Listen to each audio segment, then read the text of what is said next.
fire last week against West Virginia. 423 yards, 5 passing TDs, 3 more rushing. He has been in his bag lately. What an impressive young man. BYU won the toss, deferring to the second half. Let's go downstairs to Quinn. Mark, you mentioned the weather. It's raining pretty hard right now, and footwear and slippage is an issue. This is the type of shoe you'll see today. 7 studded screw-ins with a ½ inch length cleat, and this is the maximum. Last week against Iowa State, let me tell you, Lavelle Edwards, it was a skating rink. Players, especially defensive players, losing their footing. Earlier in warm-ups, that trend continues. This is a grass field. We're in Utah. They keep a tarp over it all week, and it's really moist. Treacherous footing. Gabriel fires, incomplete. Lewis, what does that mean for the players on the field? Does it favor the offense or defense at all? It favors the offense for sure, because they know where they're going. But you can see right there, the first play of the game, you can see Dylan Gabriel trying to get a pass outside to Jaleel Farouk on a comeback route. He can't keep his footing. The ball sails out of bounds, incomplete. Now it's 2nd and long. This is going to be a story the entire game, because nothing has changed from last week.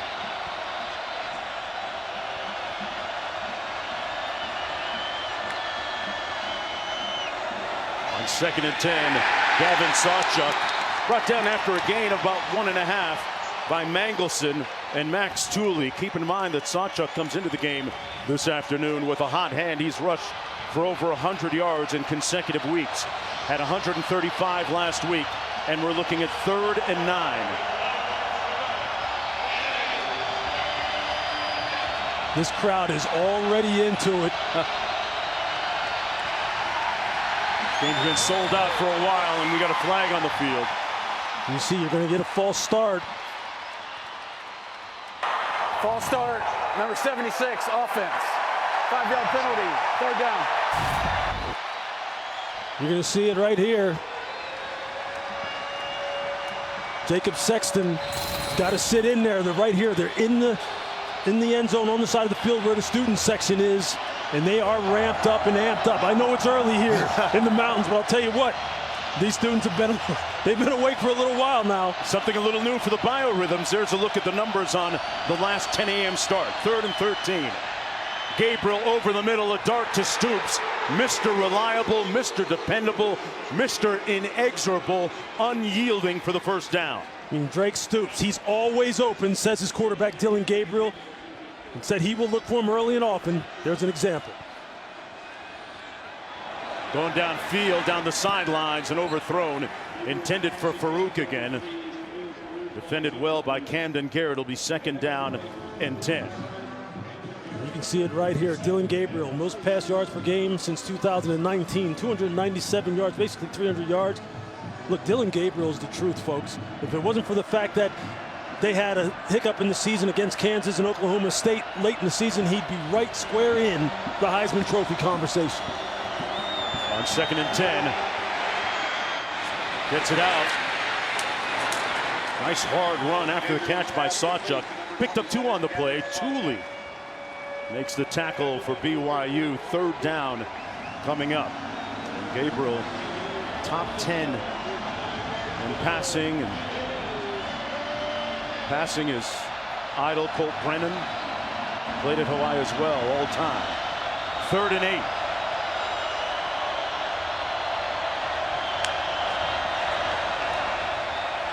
Plenty of time. Incomplete at the 49-yard line. Intended for Nick Anderson. Jacob Robinson in on the coverage, and they'll have to punt it away. See BYU playing what you call a little bit of 2-man. They only rush 3 defenders, drop 8. They're trying to spy Dylan Gabriel, make sure he doesn't break out of the pocket, because he's very dangerous with his legs. And I cannot stress this enough. Footing is going to play a part in this game. It's going to cost the team a turnover because a wide receiver is going to slip down. Quarterback's going to have an errant throw. It's a factor already. Just keep your eye on it as we move through this contest. Ozinga, the punter.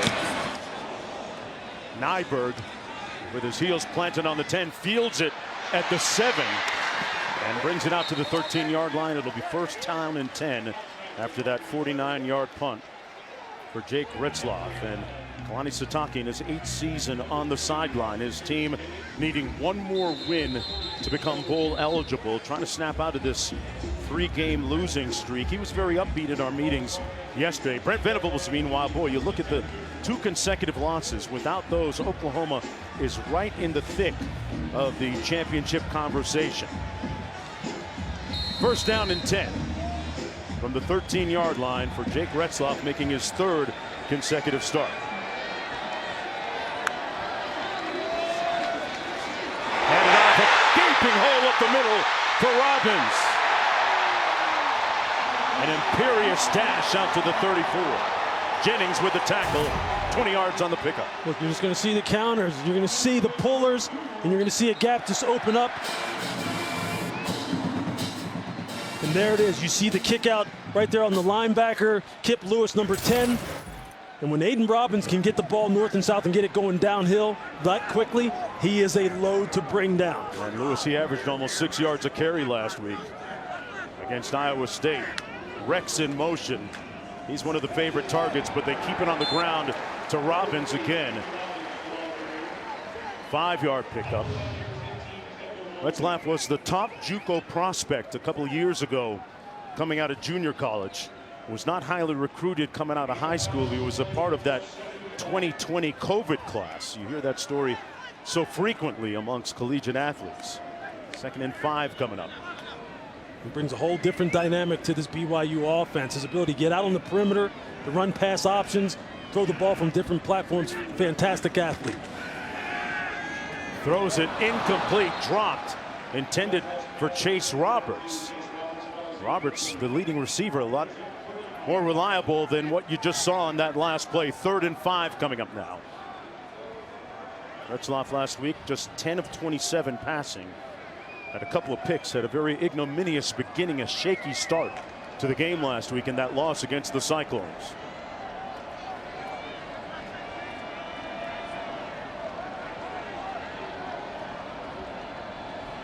Four receivers out on this formation. Robbins in motion. Retzloff incomplete, dropped again, this time by Cody Epps. That's got to be a little demoralizing for the quarterback. It sure is, because look, these are the kind of things that reflect on his stats. But when you have Cody Epps right here in the slot, and he was someone who we talked to yesterday, would have an impressive young man, and offensive coordinator Aaron Roderick said, look, Cody Epps is someone who we want to feature in the slot. We have some things dialed up for him because we like the matchup of him one-on-one against the Oklahoma DBs, and that time he's against Spears Jennings. You got to make those catches. There's the punt. And back at the 16. Oh, what a hit on Freeman. Gavin Freeman did not call for the fair catch, and he took a hit. Chika Buna making the hit on the 46-yard punt. We're going to take a short break. When we come back, a look at Lou's do's and don'ts. Stick around, just getting underway.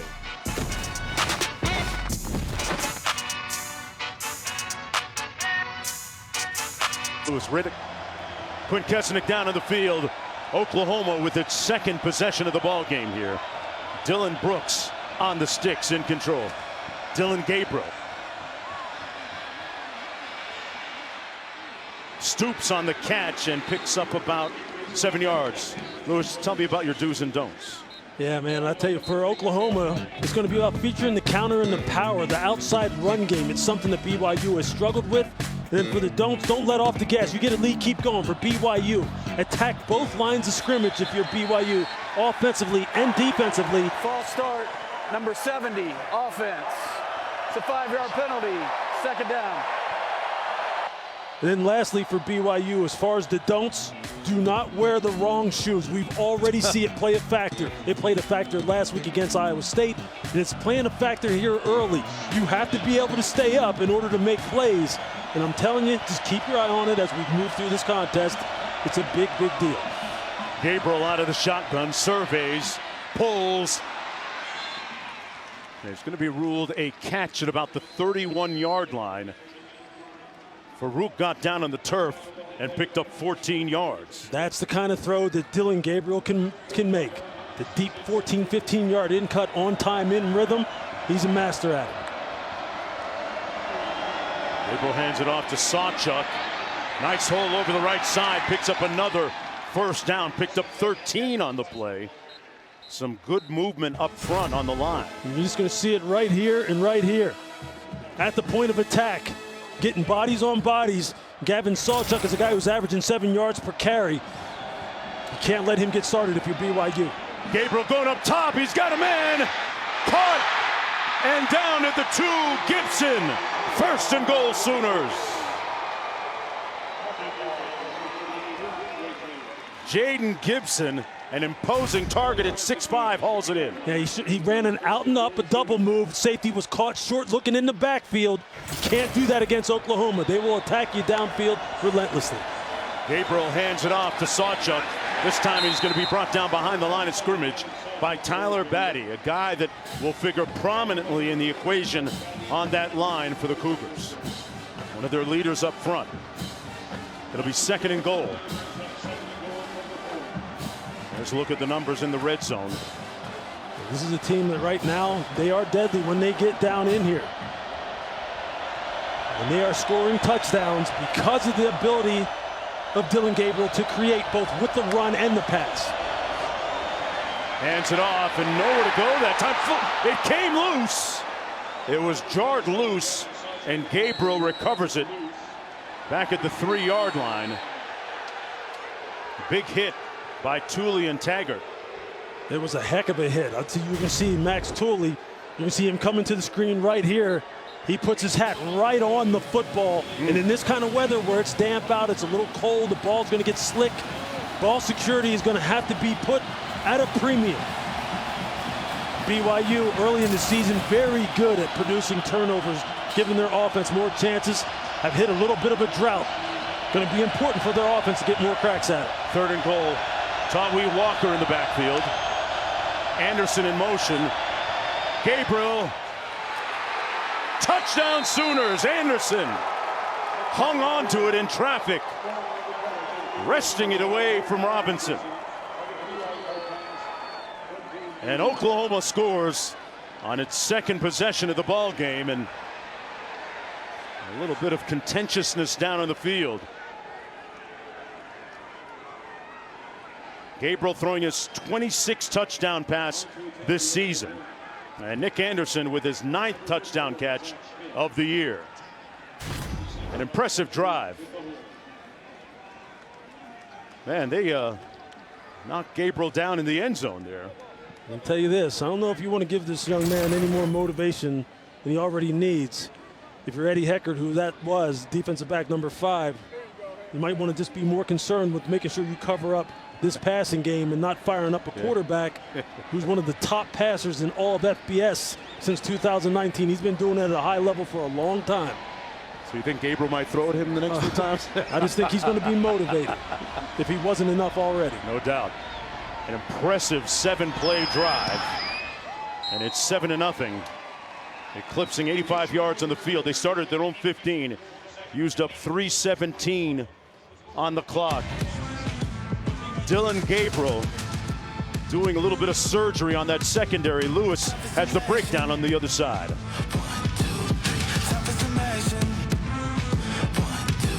Drop for today's game.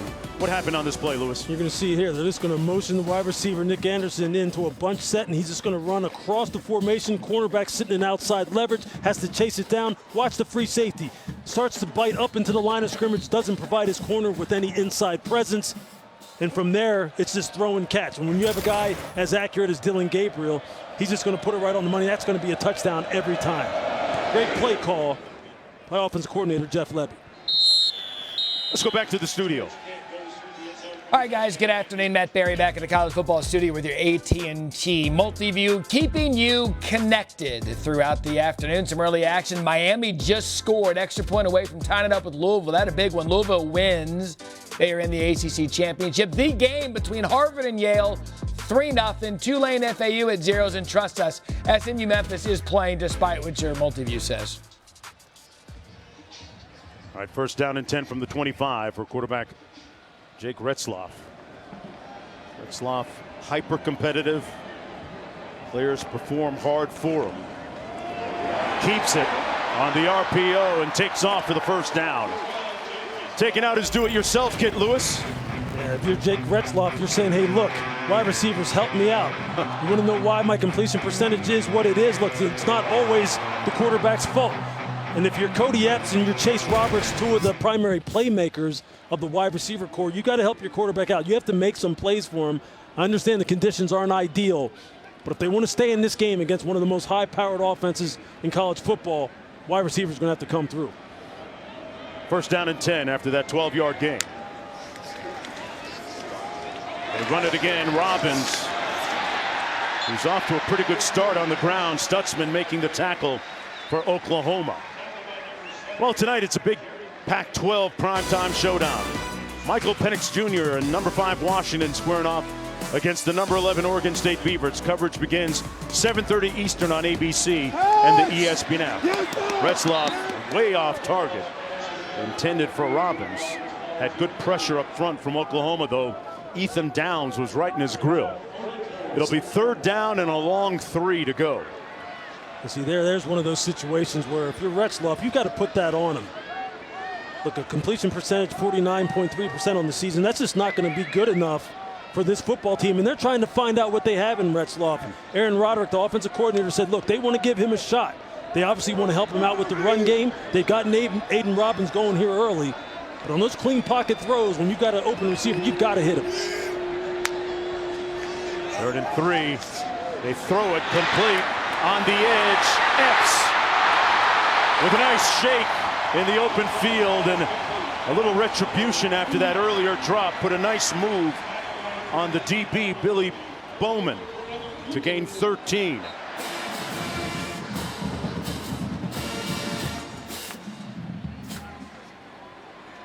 Retzloff, a historical figure here at BYU, the first Jewish starting quarterback in program history. Coach Sitake has talked about the wonderful diversity that they're working towards as part of building this program. On 1st and 10. Retzloff, good straight arm, and stumbles for a gain of about 8.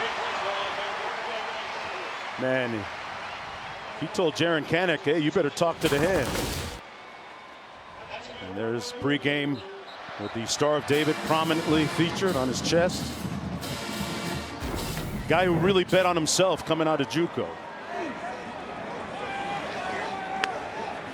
1st and 10, under 6 minutes to go. They're going to try it on the ground again to Robbins. And Lewis, interesting to hear the coaches talk about the offensive package, in particular the offensive line, and using a shorter menu, right? Yeah, they don't have a whole lot of different blocking schemes that will provide this offensive line with a lot of different answers depending upon what kind of fronts that they're getting.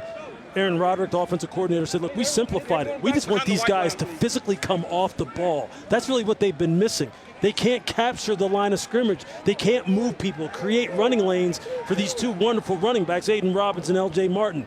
He wants to see them do that today by keeping it simple. Epps in motion. Epps with the catch on the fly. And another first down for Cody Epps at a modern-day high school in Los Angeles. And there's a flag down on the play, though. Let's see if it stands. He picked up 12 if it stays, but early indications are that it won't.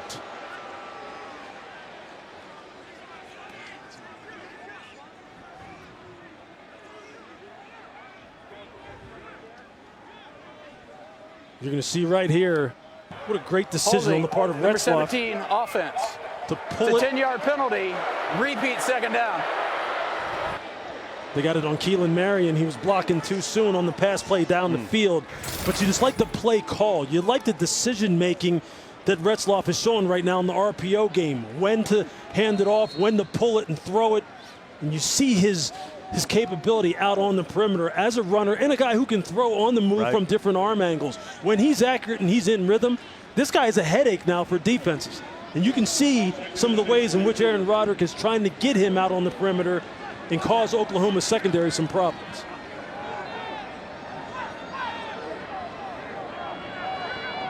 On 2nd and 6. Option into the boundary. Oh man, he lost his footing. How many times have we said that already? Robbins was ready to cut north-south and blew a tire there. Yeah, there it is. I mean, picked up 5 still. Could have been more. The field conditions. Now, you're going to see him try and cut off of his inside foot right there. And that's something that coaches will tell you all the time. When you're trying to change direction, plant on your outside foot. More times than not, even on a good track, you try to plant on your inside foot, you're going to go down. But on this field, you have no shot. So you have to be conscious of your footing when you're trying to make those hard cuts. Lassiter in motion. Play clock at 3. They got to get it off. They just do. And it's not going to be enough. Stutzman stopping Robbins short of the first down. Q?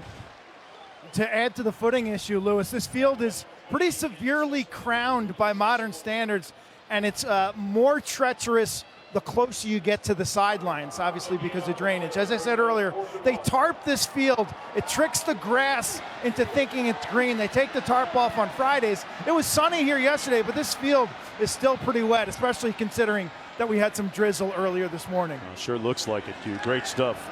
The analytics say go for it. 4th and 7 or less. I think analytics are not in. Roderick is saying, I'm going for it regardless, man. I don't need analytics to tell me what to do here. Retzlaff, complete. Roberts. Touchdown, Cougars.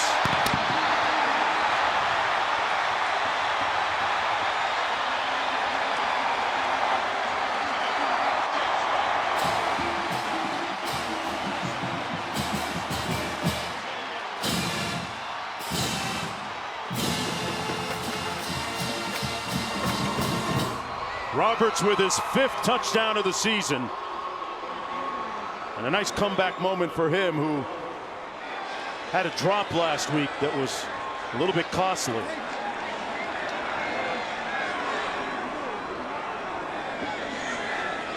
An extra point away from tying this game at 7. And we're knotted at 7 apiece.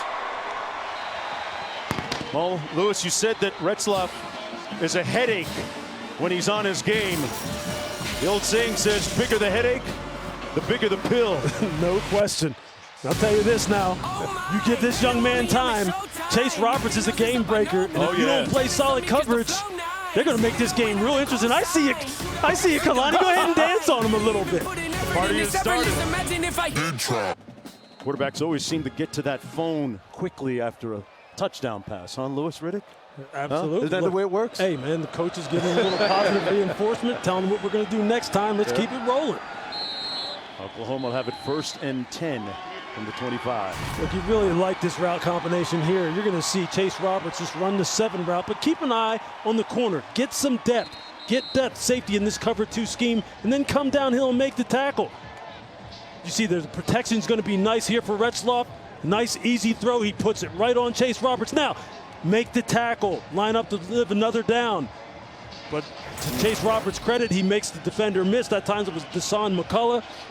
And now they got the score tied up. And now we got a ball game because this crowd is into it. These kids are fired up. 1st down and 10 for Oklahoma. Dillon Gabriel out of the shotgun. Fires a completion on the quick slant. Farouk will pick up about 9. The ball came loose, but it was well after his forward progress had been stopped. 9-yard pickup. Hey, Tuesday we'll have the exclusive reveal of the next college football playoff top 25 rankings. Reese and the guys breaking it down from top to bottom like a fraction before the regular season heads into its final week. Catch it at 7 Eastern on ESPN in the app. 2nd and 1 for Gabriel.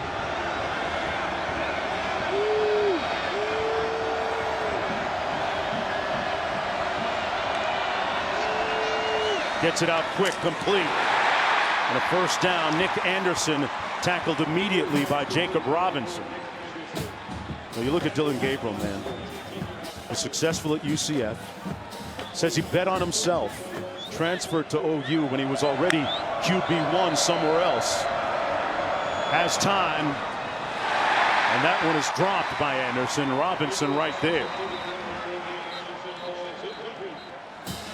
Gabriel was telling us how the day before he was about to visit and potentially sign with UCLA out of the portal, he got a call from Oklahoma. And it was a done deal pretty much at that point. He's a young man who said he is uncomfortable, or he is comfortable rather, with being uncomfortable. He knew there was something bigger for him, and he thought Oklahoma would help him reach that. Kept it himself. They faked the jet sweep. Mahe making the tackle up front. And a gain of about 3 or 4 on the play. So third down coming up, partner. What do you like in terms of a play call here for Oklahoma? Go to the guy that offensive coordinator, Jeff Levy, says always makes it right. That's number 12, Drake Stoops. He's the guy who on third down you want to look to. He's going to be one-on-one here against Eddie Hecker down in the slot. You know Dillon's going to be looking for it. He looks that way. Fires for Stoops. Lays out. And it is incomplete. Well, you had the right call on it. He looked at his comfort receiver. Watch him coming out of the break.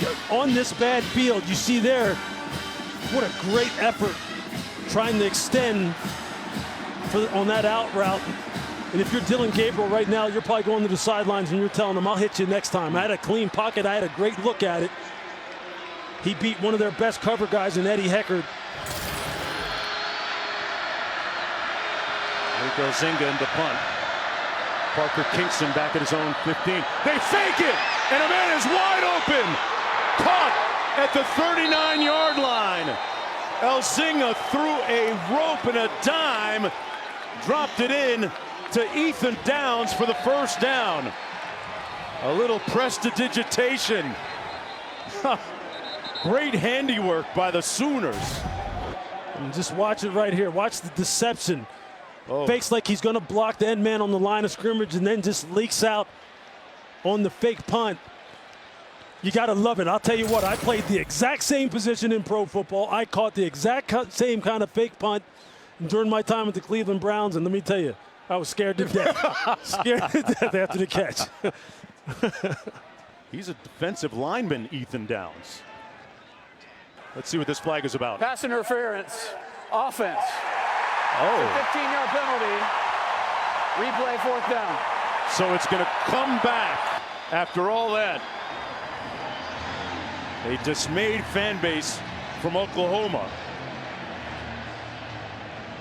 And Coach Venables protesting vehemently on the sideline there. Trying to figure out where that exactly occurred. You're going to see it right here. The receiver's going to push upfield, and you're going to see he's not really trying to run a route. He's going to try and block the defender right there. That's what they're calling. They're saying that screen, that blocking motion right there, gotcha. That's what they caused. That's there it legit. is. And see it. That's why receiver number 4, Nick Anderson, who they called for it. You can bet that BYU won't be sleeping on a fake this time. And we're going to have another procedure call. False start, number 3, offense. That's the third one. Fourth down. This is the loud end zone. This student section standing up. They have brought the juice and the roar today. Who would guess that BYU's lost 3 straight? Kalani Sitake telling us, we show up when no one expects us to.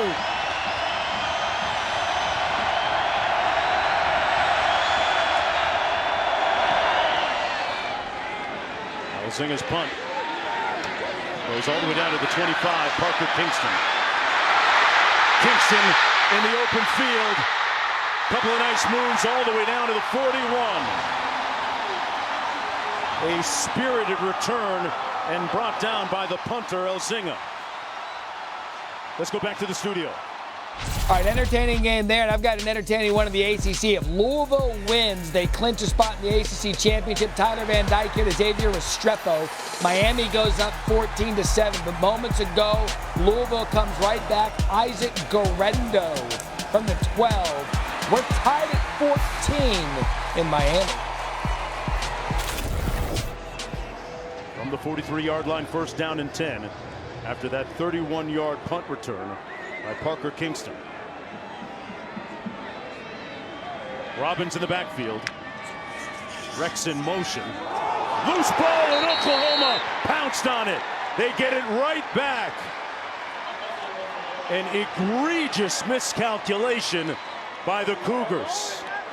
Rondell Bothroyd with the loose ball recovery. You can see what they're trying to do. You can see Retzloff is trying to pull this ball out, and then he's just going to flip it to Keelan Marion coming back around on the wide receiver reverse. You can see it right here. He's going to pull it and flip it right there.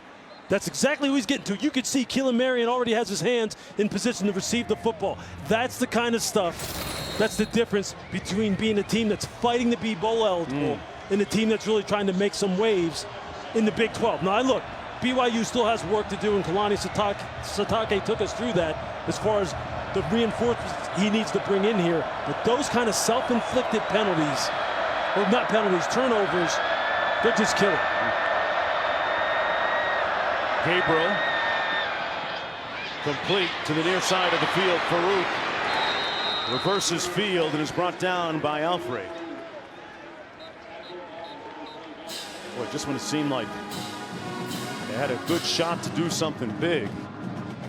See, now here's the time, Mark, where complementary football comes into play. The defense has to step up now, because you know in sudden change, it's probably sooner or later, the offense is going to try and take a shot and see if they can catch you on your heels, catch you sleeping, and get a big one on you.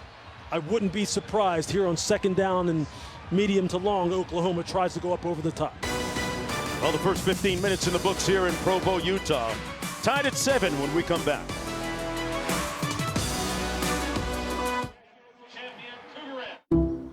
The start of the second quarter, Oklahoma with the football at the BYU 46. It's second down and 4. Dylan Gabriel has connected on 7 of his last 9 pass attempts, and he hands it off to Sawchuk, who slips and falls shy of the 40. Was running cautiously, patiently looking for a hole. See, there's one of the first times that you see some of the weak side counter action where they're trying to get some pullers on the perimeter. And Sawchuk read it perfectly. Again, trying to cut on that inside foot. Did you see that? You got to get your outside foot in the ground in order to give yourself a chance to stay up on a bad field. Third and short.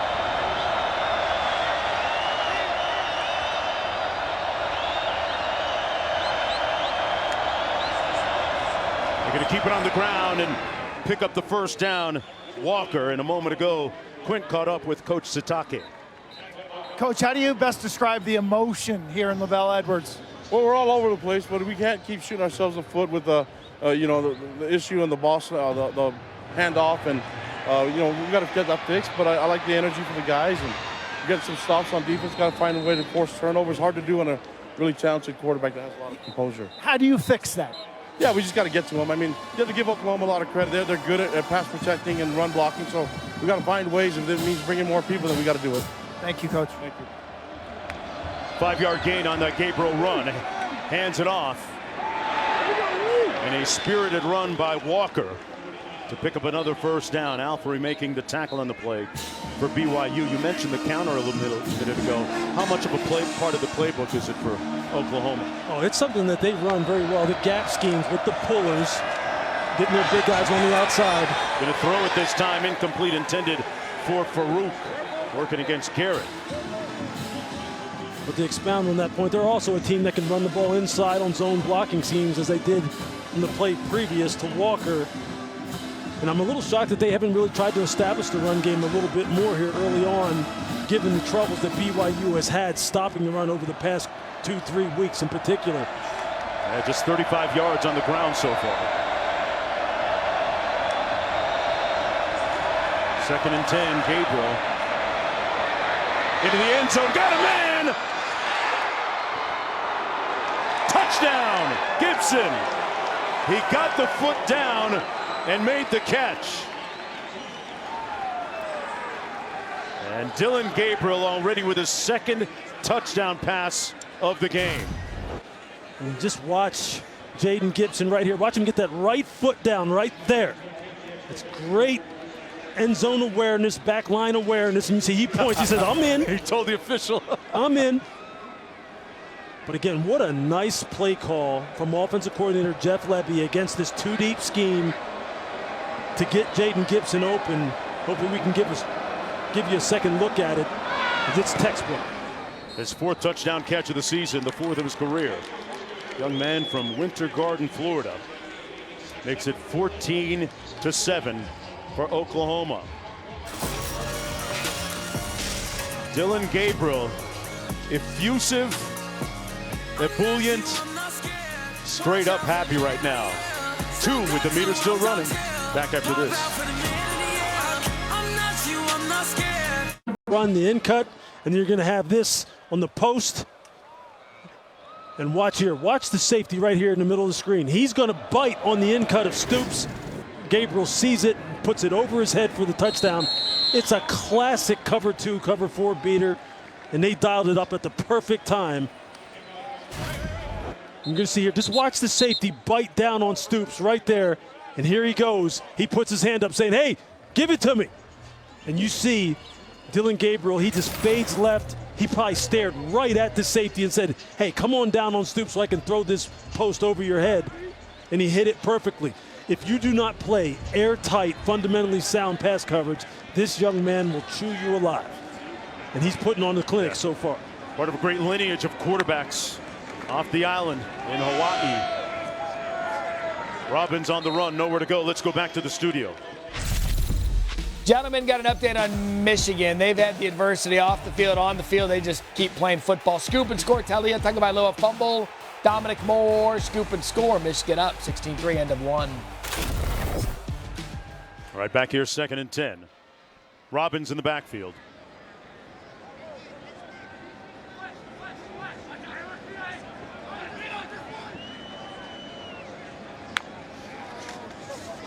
Option by Retzloff, tosses it to Robbins, cuts it up, and good footing on that play, picked up about 7. And now for today's Aflac trivia question, which is, Oklahoma's had 5 players selected number 1 overall in the NFL draft. Who are they? Come on, Lou. You know what? I had one of these notes. All right, look, I know 2 of them for sure. Okay. And see, here's the thing. Do you care to share? Yeah, I mean, I know Kyler Murray, Baker Mayfield. That's 2. See, I'm trying to call a game. I don't have time for trivia right now. 3rd and 3, complete to Epps. Still on his feet, still in bounds. And Cody Epps, after a shaky beginning, a couple of receptions, 29 yards on the gain. I mean, this is a nice throw. And look, for Cody Epps right here, you got to have some awareness. Don't step out of bounds. Don't step out of bounds. That's a nice job by the young man of staying in bounds. And if you're Jake Retzloff, you're feeling like, hey, look, I'm starting to settle into a rhythm here. And if your offensive coordinator, Aaron Roderick, continue to hammer him with the run game. Aiden Robinson's running the football with authority. Your offensive line is trying to assert itself. Just no self-inflicted penalties and or turnovers, and you're in this game. Retzloff hands it off to Robbins. It was interesting in speaking with Cody Epps a little bit earlier yesterday. He talked about the early season slump he was in a great conversation with Kalani Sitake, his head coach, impressing upon him the law of attraction, which basically states you put positive vibes into your mind and speak positive things out, and they come back to you. And so far, they have come back to him after that shaky beginning. And in this day and age, with wide receivers wanting as many targets as possible, maybe sometimes, regardless of whether or not the team is having success, this young man is a breath of fresh air. He said, I'll do whatever is necessary to help us win. Block, catch, whatever it is. Trying to play catch-up right now. Retzloff. Incomplete. I think we got another drop by Chase Roberts. Jeez. And look, if you're Jake Retzloff right now, the way he's navigating the pocket, and he puts it right on him, you got to catch that securely and bring it in. You got to have strong hands. I know the corner is all over you.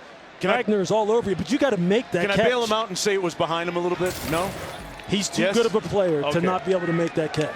You're a tough guy. This guy, oh, look, I'll tell you this. Look, we've seen Chase Roberts make some one-handed catches that are just unbelievable. He can make those plays. That's a great point. He's shown us better. 3rd and 7. Bunch formation to the right. Retzloff pulls. Caught at the 15.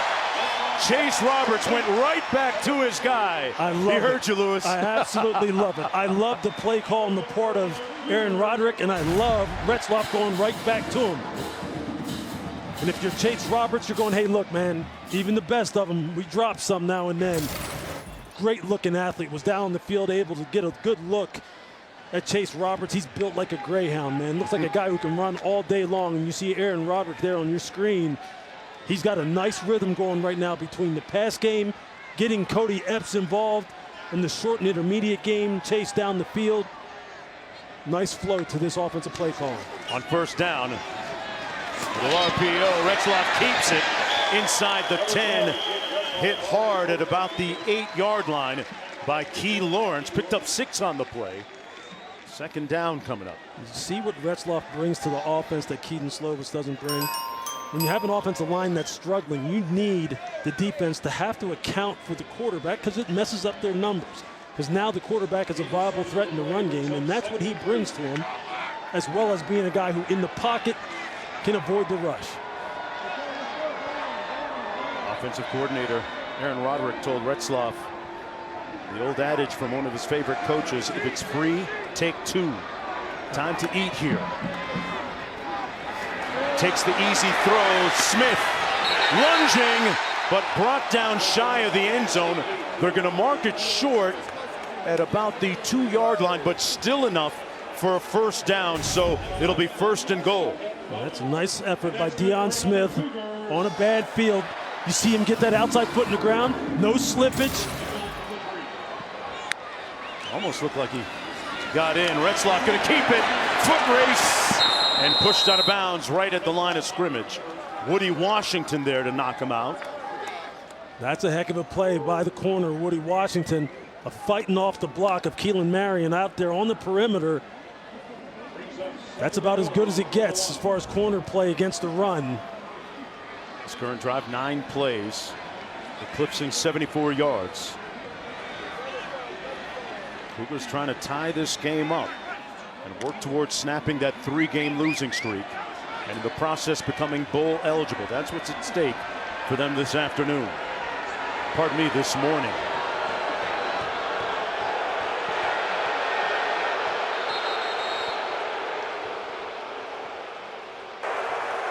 Timeout. BYU. Their first of the half. Cougars going to call a timeout. BYU made a late sub. Oklahoma was allowed to match. In doing so, the play clock creeping down to zeros. Kalani Sitake calls timeout. Free one, though. I just like those free. You and me both. I love ice cream. Here we go. Second and goal. Out of the timeout. Who haven't we heard from? Isaac Rex so far. Look at him at the top of the screen. Top of the screen. There you go. Rex with the catch and the score.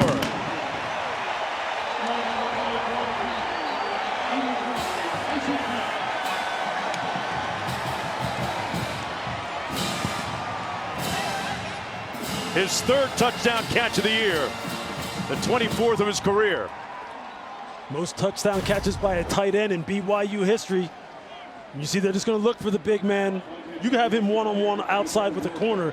If I'm Retzloff, hey, man, you might want to put that up a little higher because this Isaac Rex is 6'6", 255 pounds. And you see the big man can go low and secure the catch. Out of the snap of Austin Riggs. The extra point up and good. And we are knotted at 14 apiece. But look who's coming back to take the field for the Sooners offensively. One of the Quasars off the island. I don't know if my partner was getting phone calls from all his GM buddies and former players, but yeah, people he say, got look, the answer they anyway. say, look, you're an Oklahoma fan. You don't know this answer? Selman, Billy Sims, Baker, Sam Bradford. I mean, Billy Sims was the dude now. Kyler Murray. I mean, these guys, look, Oklahoma has a history that is second to none. The number of #1 overall picks, Heisman Trophy winners, Big 12 championships. They've got it all. They've got a history that can match anyone's. And the latest guy right there on your screen, Dylan Gabriel. Yeah, We got a spoken word that's going to document some of the greats through time in Oklahoma history. Used to love Billy Sims, big afro sticking out the back of his helmet. The very best. The very best. My parents wouldn't let me grow one. Oh, no. Yeah, me neither. 1st and 10. Gabriel hands it off to Walker into the boundary. Keeps those feet moving and churning. And close to a 1st down. You know, we talked about Gabriel and the litany, the procession of great quarterbacks from Hawaii. Very proud and grateful for his Hawaiian roots and a very close community over there. His father played football at Hawaii. Look at that list. Mariota, Milton, Tua. Actually, Mariota often texts with Dillon Gabriel. Before and after games, that pass incomplete, almost picked off in the secondary by Bamba. And a flag down on the play as well, intended for Nick Anderson. Pass interference, number 19, defense. It's a 15-yard penalty, automatic 1st down. They got him. It was a double move. And Bamba grabs the jersey of Nick Anderson. He grabbed it. He got him. That's an easy call to make for the officials. But this downfield vertical passing game is really putting a lot of stress on this BYU secondary, especially when they're not getting any pass rush up front. Gabriel on 1st down. Gets it out, and it's caught by Drake Stoops. There's another flag down on the play. 12-yard pickup by number 12. Pass interference, number 5, defense. That penalty's declined. The result of the play is a 1st down. Kalani Sitake told us yesterday he's a huge fan of Dillon Gabriel. He's been following him since his days in Hawaii, but he can't be a fan of him this afternoon. We understand why. 1st and 10. The strength of the BYU defense is the secondary. Eddie Heckard, Jacob Robinson, Camden Garrett.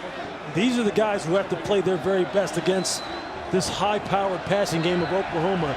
They just have to play fundamentally sound and not get handsy. Don't grab, don't hold. Rely on your technique and your training. Gabriel in the pocket. Sacked back to the 47 by Cravens.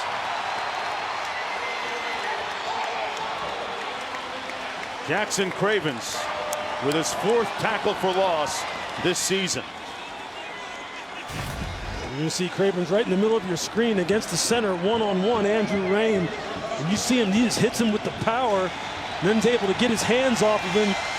And as Dillon Gabriel's trying to step up in the pocket. 10 sacks for BYU defensively this year. 2nd and 19. Gabriel hands it off to Sawchuk, makes it down to the 40.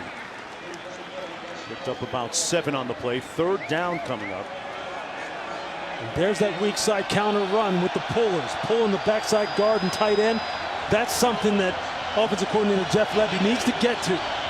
Needs to get this running game going, because right now they're a little bit one-dimensional. Little motion up front. Gabriel fires, Stoops on the other end. The catch and a 1st down to the 16-yard line. Let's see if it stays or not because of the flag. It appeared to be Latui.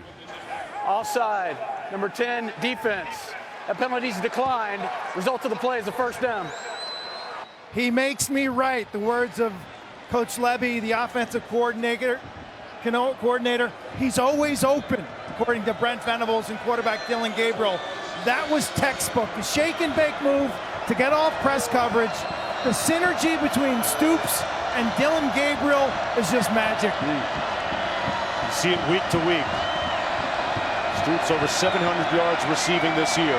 Picked up 24 on the last play. I don't know, maybe they don't need to run the football. Maybe just put it in the hands of Dillon Gabriel. Handed off this time to Sawchuk. Back to Stoops. He's been prolific this year, over 700 yards receiving. Of course, he is the son of former head coach at Oklahoma, Bob Stoops.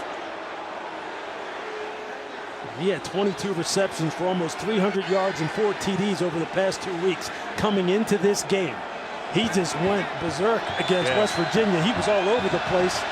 And as Clint just mentioned, Dylan says he's always open. He's one of those guys who can just make a play call that looks wrong right with his football instincts. 2nd and 7. Stoger in motion, Stoops on the jet sweep. Tried to slam on the brakes and lost his footing, but he had company, Eddie Heckert, there to make a statement. And 3rd down coming up, Lewis. I see Eddie Heckert. I see Eddie Heckert. Remember, he had some words with Gabriel earlier. Watch him come out of the top of your screen. Look, I like it. Yeah, I like it. He had something to say. This is a big 3rd down. Now, who do you take care of? You've got to take care of Drake Stoops. Take him out of the situation. You see him in the bunch set at the top of the screen. And Oklahoma. Timeout. BYU. BYU calls a timeout. They've got 1 remaining when we come back. Again, highlights of their game today against Maryland, plus Louisville, Miami locked in a tight one in South Florida. Highlights of a big one in the ACC, plus in the Pac-12 tonight, Oregon State and Washington. What gives in a monster game out west? Dan Mullen, Joey Galloway join me coming up on the Alexis Halftime Report. Big 3rd down coming up for Oklahoma. 3rd and 9 from the 15. Got to know where Drake Stoops is if you're BYU. There he goes in motion. Gabriel looking that way, going through progressions, and fires a dart complete. Let's see where they mark the forward progress. It's going to be Austin Stogner with the 1st down catch at the 5. Picked up 10, and it'll be 1st and goal. You give Dylan Gabriel time. He was looking at Stoops down at the bottom of the screen, came backside to Stogner. Excellent execution on the part of the quarterback.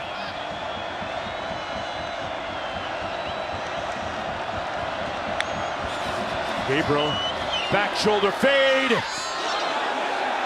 Incomplete, out of bounds, intended for Anderson. Made a great grab against Robinson, but ran out of real estate on the sideline there in the end zone. One more look. You see Nick Anderson, all 6'4" of him. That long reach, he just half a foot out of bounds. They obviously really like his length and his ability to win one-on-one. Yeah, Anderson at 6'4", Gibson at 6'5", some lanky targets there. 2nd and goal. Drake Stoops lined up in the backfield. They fake the jet sweep. Gabriel brought down at the 4. Wonderful pursuit by Alfred. Picked up a yard. It'll be 3rd and goal now for Oklahoma. Excellent job by the safety, Talon Alfred, of just staying square, keeping his eyes on Dylan Gabriel, and then chasing him down out on the perimeter. Stoops and Farouk split to the bottom of your screen on 3rd and goal.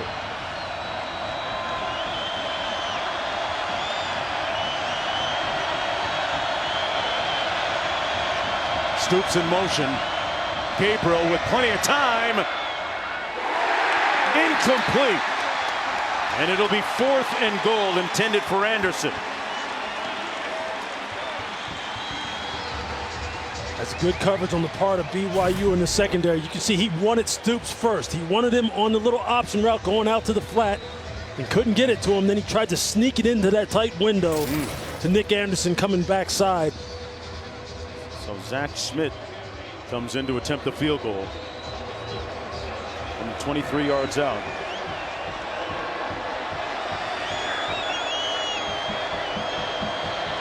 He's 11-16 on the season. And he gives the Sooners a 3-point advantage. Right now, you mentioned it earlier, Lou with a little reminiscing on the great history and a spoken word on Oklahoma. The race for diversity began sooner than later. In 1956, Apprentice begat an avalanche of good to greater. After that, there was a steady stream. Billy, the Boz, AP, endless it would seem. Sam, Jason, and Troy. Wait, there's still more for your viewing joy. Add Baker, Kyler, and Hurts to our talented Oklahoma theme. One thing is true. Greats abound for the Crimson and Cream. Wonderfully written by producer Kim Belton. Absolutely. Well spoken by you, partner. And what kind of impact did those historical figures have on you? Going back to the days of Billy Sims, I remember watching him on my little 8x10 black and white TV in my room the antennas? back in southeastern PA, man. I loved Oklahoma. I loved the wishbone. I loved Barry Switzer. I loved everything about that program. Now, ironically, coming out of high school, highly recruited, football player, Oklahoma's the one school that didn't send me a letter. I still hold it against y'all, but I love this school. I love the history. Free kick out of bounds. Number 34, Kicketing. Let's take a look at our Big 12 Spotlight. Line. Presented by T-Mobile 5G Home Internet. Look who's up top in the most conference titles. Oklahoma with 14. Great lineage of football. And man, my favorite era with them was the Jamel Holloway Wishbone era. Absolutely. I mean, his got started right after Troy left, Aikman left, and went to UCLA. And Jamel, Brian Bosworth, Tony Casillas, those days, they were unstoppable. BYU, that's going to be a lateral out of bounds on the throw. Thrown behind him, intended for Epps. It sets up a 2nd down and 10. That's going to be a loss of 4. 2nd down and about 14 coming up. And looks like Oklahoma's going to call a timeout here with 2:34 to go. Big 12 now on ESPN Plus is a must-have for Big 12 fans. Today's featured college football matchups include Cincinnati against West Virginia 2:30 Eastern and Baylor versus TCU at 3:30 Eastern. If you're a Big 12 fan, you got to have it. Sign up today at ESPNplus.com/Big 12 now.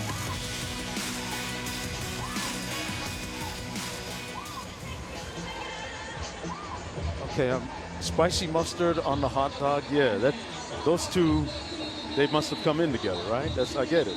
And ketchup too, the 3 of them. Where's Relish? He didn't have a ticket. Sold out crowd. And Q, they've had a lot to cheer about so far. Yeah, they have. I want to go back to that piece we did on Oklahoma's history and Prentice Gout, who was a running back, from Oklahoma City. He played in the first integrated high school game in the state. His freshman year at Oklahoma, they didn't give him a scholarship, so a bunch of local black doctors and pharmacists actually paid for him to attend, and he got a scholarship after 1 year. 2-time academic All-American, all Big 8, NFLer for 7 years, and after it was all said and done, Mark, he went back and got his PhD. Wow. Wonderful story going full circle. 2nd and 14. Retzloff pulls it out and keeps it. Going to pick up about 2 yards on the play. Brought down by Walker. Oklahoma with 2 timeouts remaining. BYU with 1. They're going to spot it at about the 32-yard line. Timeout, Oklahoma. This is their second of the half. 30-second another timeout. Each team with 1 timeout remaining now. And what you just love about how Oklahoma is playing right there, especially on this series right here. Look, everyone thinks that all the pre-snap adjustments and brain power is limited just to the offense. Not even close. You saw Kip Lewis right there, Kobe McKenzie, the 2 inside backers, calling out the play. Kip Lewis told them exactly where the play was going, and they adjusted to it perfectly, absolutely perfectly.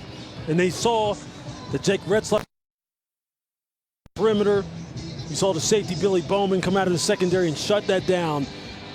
That seems like an insignificant play, but that's high-level defensive football right there as far as recognizing pre-snap and then executing post-snap. And that's the tip of the cap to Brent Venables. He's one of the best defensive minds in all of football. He's got his guys ready to go here today. Defensive guys watch tape too. Yeah, right? a little bit. 3rd and 13.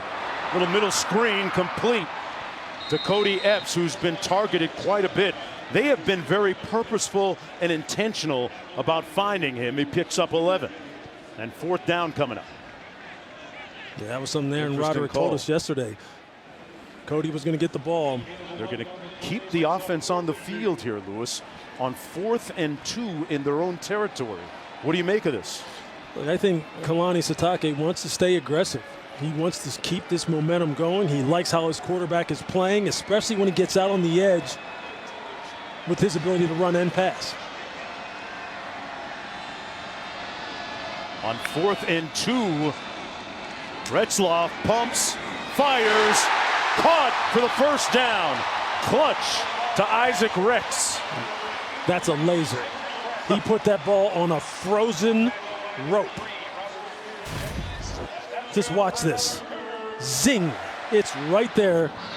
Isaac Rex, one of the best tight ends in BYU history. Great execution. Retzloff. A late pass incomplete at the 42-yard line. Sets up a 2nd down and 10. Coach Sitake very demonstrative on the sidelines. That's the old fullback in him right there. Yes. He's hard-nosed, man. What a great interview. What a great guy to talk to. Positive vibrations. Unbelievable. One of the best humans in college football, and you enjoy it every single time you get a chance, Mark, to sit down and talk to him. The pillars of his program: love, live, and learn. And for them today, hopefully become bowl eligible. On 2nd and 10, Retzloff under heat, got rid of it, incomplete. There was a receiver in the area, went past the line of scrimmage. Lalulu with the good pressure. You're going to see him right here. You see the pass rush, you see the little TT stunt inside, and then he kind of hits the spin at the end. Ooh, that's a real nice pass rush. Real nice pass rush. Big guy, 290 pounds, Lewis, spinning like that on a dime. Hey, you know he's got to be a good athlete if you're a D tackle and you're wearing 8. Okay, you know you're feeling yourself as far as your athletic ability, and that's a nice showing right there. That's what they need more of on their defensive line. Marion in motion for the Cougars. Retzloff all kinds of time. Got a man complete at the 26. Lassiter with the first down. With 1:07 to go, BYU with a timeout still.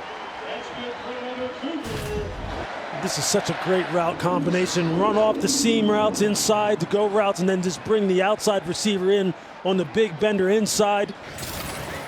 And you see Retzloff just layered in there perfectly. On 1st down. Going downfield, incomplete for Lassiter again. What kind of grade would you give Retzloff so far at this point of the football game? I mean, right now he's 10 of 17, 147 yards, 2 touchdowns. And I know, look, that's just box score scouting. What I like about him is the fact that he's a guy who can create and make things happen outside the pocket. He can keep plays alive, throw the ball from different arm angles. In this offense, and they told us this, these players respond to him, man. They seem energized by his playmaking ability, and you can see why. He's got tremendous, tremendous natural throwing skills.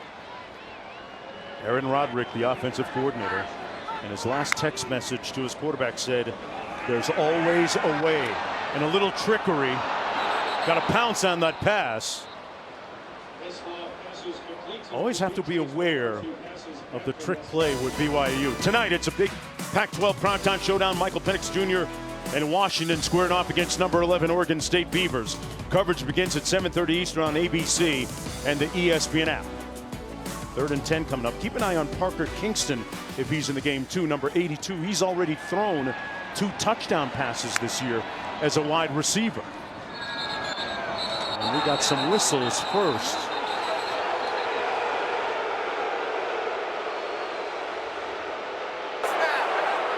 Prior to the snap, the previous play is under further review.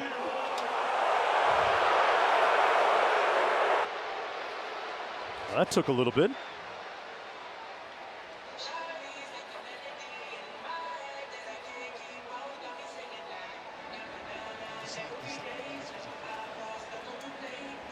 wonder if they're going to look and see if the second pass there was a forward pass or not.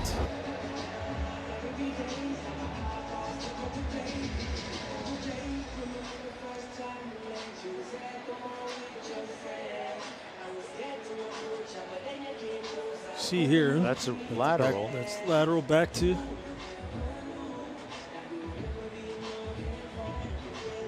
Trying to see where Chase Roberts released the ball from. He's at the yard line. He's at.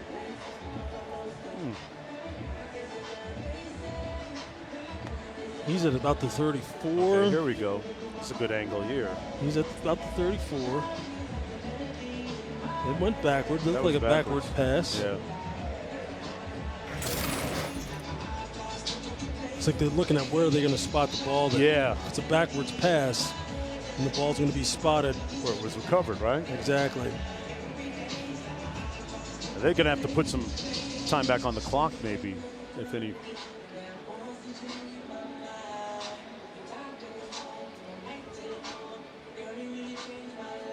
So the officials looking at this. BYU on the move, though, with 41 seconds to go in the first half. It's an interesting play call at that time, especially considering the kind of momentum that this offense has had. The passing game is just working naturally. I don't know if do you really need to go to trick plays at that time that involves so much different ball handling and passing the ball back and forth across the field. Right. On a surface that isn't exactly trustworthy, too. And here it could cost you field position if they do, in fact, roll. Aaron Roderick, the offensive coordinator, he got a deep bag of tricks. We've seen it. Had them earlier against Kansas.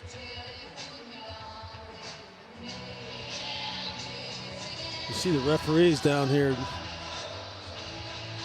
I think they're trying to figure out where would the ball be spotted.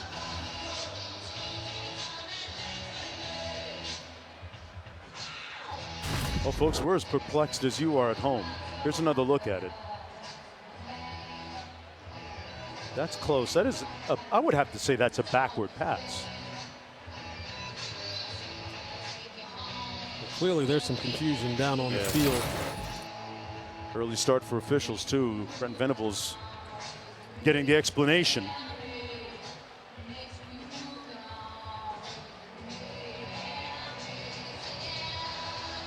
Okay, so how's your first trip to Provo, Utah, and doing a game here so far? Well, I'll tell you, actually, this is my second doing a game. But I'll tell you, this is my third trip to Provo overall because I played here as a freshman. After review, we had 2 backward passes, the second of which was recovered by BYU at the 35-yard line. Yep. With 44 seconds on the clock. By going from a stop clock to a running clock, this involves a 10-second runoff. Both BYU and Oklahoma have chosen to not use their timeout to avoid. Please set the clock to 34 seconds, and it'll start on the ready. Man, you did that in one take. I'm impressed. That's a lot of an explanation, but we were right on the fact of what exactly they were trying to decide. And I would not be surprised if Brent Venables was got down there on the sideline letting them know, hey, look, that was a backwards pass because field position is critical right now. I mean, we're talking about a one-score game. And to move them back and get them out of potential field goal positioning is big. Each team with a timeout remaining. They keep it on the ground with L.J. Martin, the tailback, and he makes it down to the 32. Got about 3 yards. There's Will Farron, the place kicker, and he's going to come in. On the season, he's 8 of 11 with a long of 46 at TCU. Timeout, BYU. This is their final timeout of the half. This one will come from about 49 yards out. Let's go down to Quint. Yeah, Mark, you mentioned his season-long 46. He hit a 43-yarder in their win at Arkansas. Wet field, so the thought here is he's really got to make sure his plant foot is solid. But I tell you, in warm-ups, he was nailing them from the logo, which is a good 5 yards behind where he sets this up. So this, without any wind, this is well within his range. Yeah. And we're at pretty good altitude for place kickers. What, 4,600 feet right here, which is you know, you get to change your club by one, right? Yeah, and 10%. You felt it on your hike up to the Y yesterday, up in those mountains we're looking at I on the felt screen. it immediately. Puffing and puffing. You get cotton mouth. You're like, where's the oxygen, man? Why can't I breathe? Well, the ball will travel a little bit further, tangibly further in the lighter, thinner air at over 4,000 feet. This is going to come from 49 yards out. Will Farron for the tie. You can tell by the cheers that BYU answering the call, the early call today, to knock the game at 17. Coach Sataki said, hey, we tend to play well when people don't expect us to show up. BYU cast as the underdog today, but hanging in, trying to become bowl eligible, looking for their 6th win of the season. Tied at 17 after the first half. Let's go back to the studio. It's about 3,800 calories in half of one of those. In half. And I'll tell you what, both teams having a sweet tooth for scoring in the first half. Their quarterbacks in particular playing well. Get a look at that in just a moment. BYU will have possession of the football to start the third quarter. Keelan Marion back on his own goal line, ready for this kick. It'll be 1st and 10 from the 25. And Lewis, let's take a look back at the offensive showcase of the quarterbacks. Yeah, it's really been a show by both of these guys, starting with Dylan Gabriel. You see him push the ball down the field on a regular basis here today. The big shots down the field to Jaden Gibson there for the touchdown in the back of the end zone. That's as good of a throw as you'll see in college football. And Jake Retzlaff making his 3rd start for BYU. You see that dual threat capability, his ability to run the football, throw outside the pocket, and the way the team responds to him there, hitting one of the most productive tight ends in the history of BYU and Isaac Rex. What a great start for Jake Retzlaff. What a great start for both of these quarterbacks. I think we're in for a treat second half. Having themselves a day on the handoff. This is Robbins with a nice run. Well, we told you about the indigenous cuisine and some of the treats here. Lewis, I went and got you one of these Cougar tails. That's a lot of maple icing, man. Y'all see how tight this suit is? That's because I don't eat that. I like that. Yeah. I like that. But you know what? If you want to keep wearing these suits and not have to like refurbish them every year, that's too expensive to have to buy again, man. And that too. You know what I mean? It'll break your budget. You keep start doing that. You want to try? But it looks good though. Oh, my man is seeing if there's anything left in his over there. 2nd and 3. We'll see if the Cougars can eat on offense. They pick up a 1st down at the 45. Robbins again. I love the approach coming out of the gate. Let's reestablish the line of scrimmage. Aaron Roderick said, look, that's the most disappointing thing about this offense so far this year is that they can't run the ball or haven't been able to run the ball the way they customarily have here at BYU. He's trying to send a message here in the beginning of the second half. Robbins with a cutback, then straight ahead. Quint?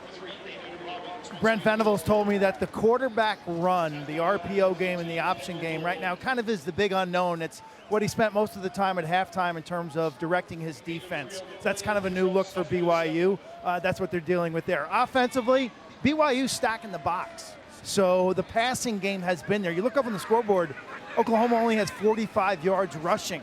Not very good. He said, well, it's just the way it is because BYU is stacking the box. And so far stifling a very potent offense for the Sooners. Holding them to just 17 points. Pressure coming, blitz on Retzlaff, and he throws it away. Official's going to confer to see if this is grounding or not. Stutzman came in. Like some fire there, Lewis. Yeah, he had Aiden Robbins. He had Aiden Robbins right there that he just kind of dumped the ball at his feet. But yeah, you saw Danny Stutzman come up through the line of scrimmage. Look, they have to make Retzlaff a little bit more uncomfortable because right now he has not been sacked in this football game. And his mobility, both in the pocket and outside the pocket, is causing them problems. Yeah. On this senior day here at LaVell Edwards Stadium, 14 seniors playing their last home game. More pressure, incomplete, almost intercepted. And it'll be 4th down coming up. Mark, there's one of those times where I said the field may cost you a turnover, because you see the wide receiver is going to go down and the ball is going to be right there. Oh, jeez. He would have caught that. And I tell you what, if DB has his head up, that's a pick, and you may be heading back for 6. Cody Epps. Yeah, he's been real good with his footing so far in this game, but there's one of those situations where it almost caught you. Quinn had a great report earlier on the information on the footwear that the players were wearing. And part of the reason why was because going back to last week against Iowa State, several players falling, slipping, and pregame today, the same story. And then earlier today, right here, still more evidence of a field failing the players right now in terms of traction, a field that is scheduled to be replaced next year. That's the good news. It's a big deal, because as a player, when you start thinking about, am I even going to be able to stay up? It just affects your game all around in ways you can't even imagine.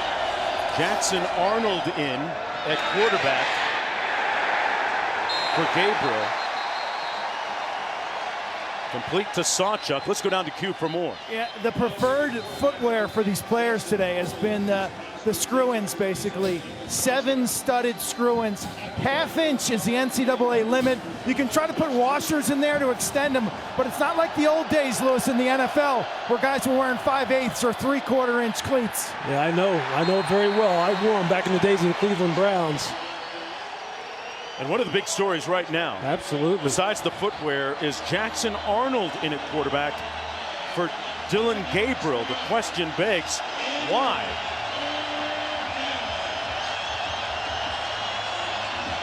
There's a look at the numbers on Arnold, who's 13 of 15 on the season. 6'1" freshman out of Denton, Texas. Stoops in motion.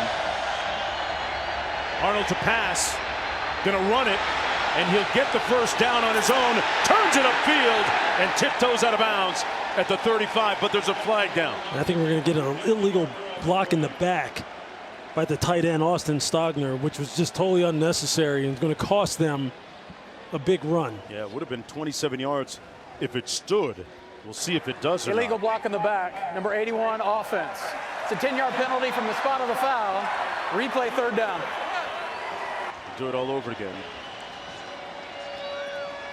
And wondering why Dillon Gabriel is not on the field right now, quarterback for Oklahoma. Quint is on the JOB down there trying to get some more information. That's a big development. Jackson Arnold, a fantastic true freshman from Denton, Texas, a 5-star player, Gatorade National Player of the Year, who has got just ridiculous skills in his own right.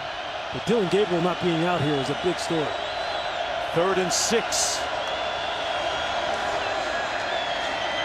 Arnold surveys and fires. Complete to Walker. Made a move, but it's going to be stopped up after a gain of about 2, so it'll be 4th and about 3 to go for Oklahoma. And they'll have to punt on their first possession of the second half in the rain with a brand new quarterback, Jackson Arnold, former Under Armour All-American. 4th and 3 coming up. Zinga into punt. And Kingston back at his own 42-yard line. Barring something calamitous, the Cougars will have good starting field position on this drive.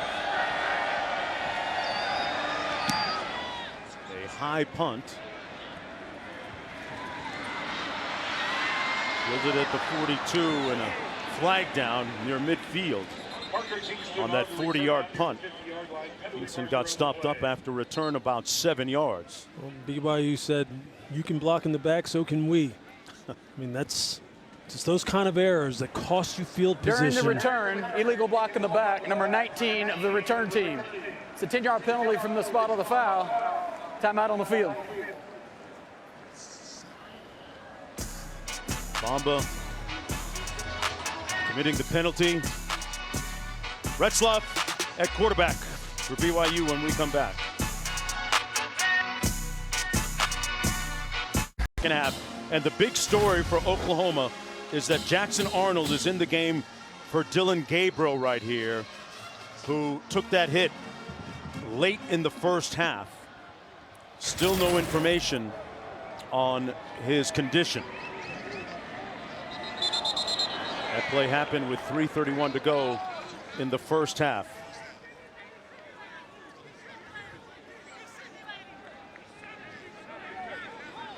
Flag on the play.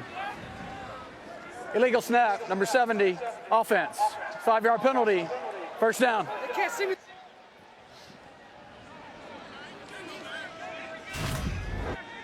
So this is the play once again with 3:31 to go in the first half.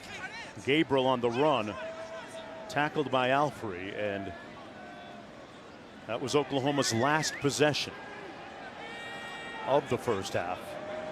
And in the first possession of the second half, he was not there. Blitz! Ratzlaff throws it incomplete. And no flag on the play as Rex tried to make the catch. Woody Washington coming up to knock it away. And a chorus of boos showering down from the sellout crowd. And I can see why. I can see why. I think Woody Washington arrives early here. You can see it. He's already making contact. Yeah, that seems like a missed call on the part of the referees here against Oklahoma in corner Woody Washington. 2nd and 15.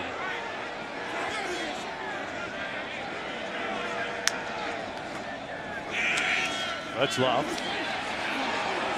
dodging trouble and falls forward to the 33. Picked up a yard on the play.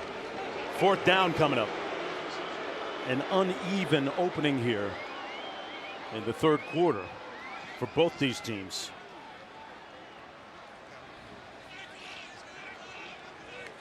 Quint, what do you have for us? News in terms of Dillon Gabriel from Mike Houck, their director of sports information at Oklahoma. Dillon Gabriel is injured and unlikely to return to action today. That is stunning. Pass complete. And it hit immediately is Parker Kingston. It'll be 4th down coming up. Bowman there closing quickly to make the stop, and BYU will have to punt on that loss of 4. Yeah, that's a big time play right there by Billy Bowman. But that's a big missed call on the part of the officials on that pass interference by Woody Washington.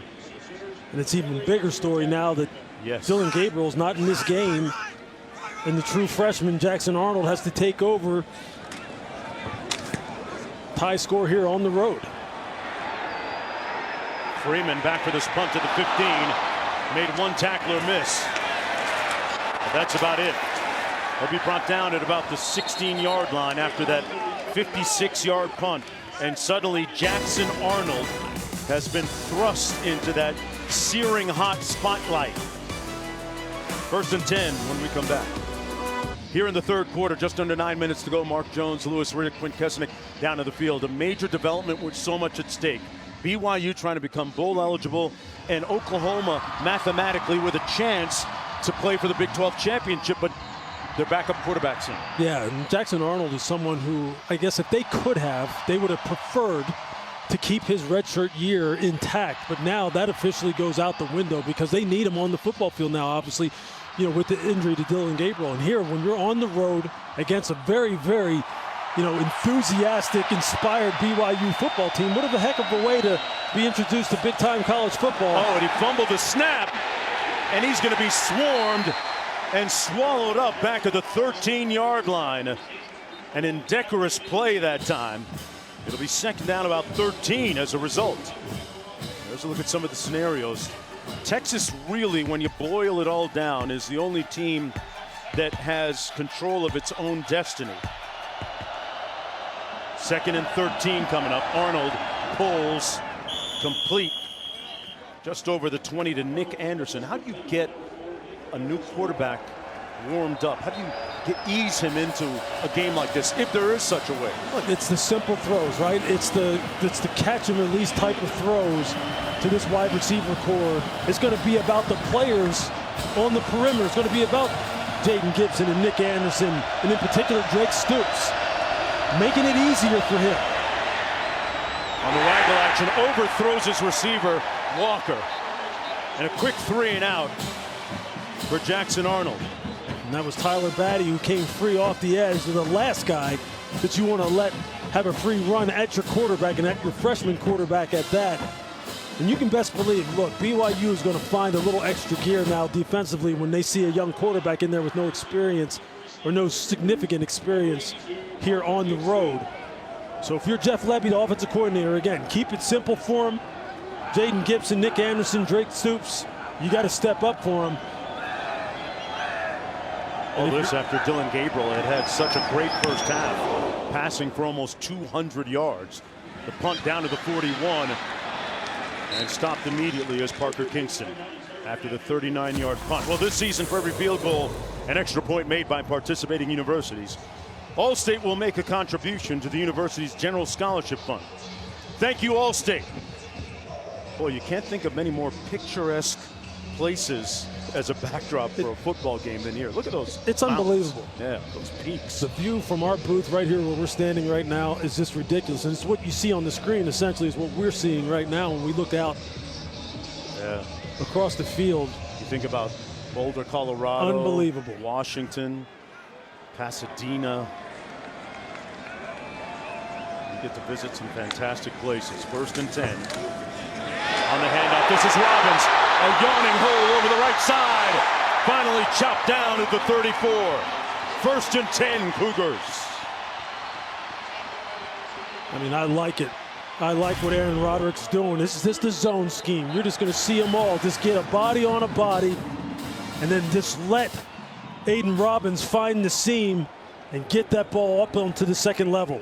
And you can see Billy Bowman going, I'm not hitting you up high, big boy. I'm going to go down low.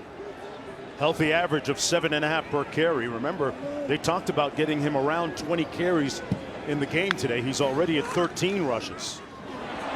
This time Retzlaff keeps it himself and he picks up a 1st down. Cougars on the move. You see what the threat of the quarterback run does for you now. You see what Aiden Robbins gets going, what happens. Now everybody starts flowing with him, and they start making it look like it's an outside zone going to the left. Aiden just pulls the ball because he sees everybody flow left, and he goes, look, I'm taking this. I'm going to take my chunk now. Keaton Slovis couldn't do that, and Keaton Slovis is a good quarterback. But this is the threat that this guy brings to the table. 1st and 10. Another run by Robbins, still on his feet, plowing forward. 1st and goal, Cougars with the flex. A 21-yard gallop. Look at this. Double team, kick out. And just watch, look at the movement that they get. Oh, it was out quick, oh, he's picked! This might be a pick 6. Bowman Jr. trying to be run down. He's showing everybody his shoe bottoms. Does he have enough? Got there! Boomer Sooner! How do you like that?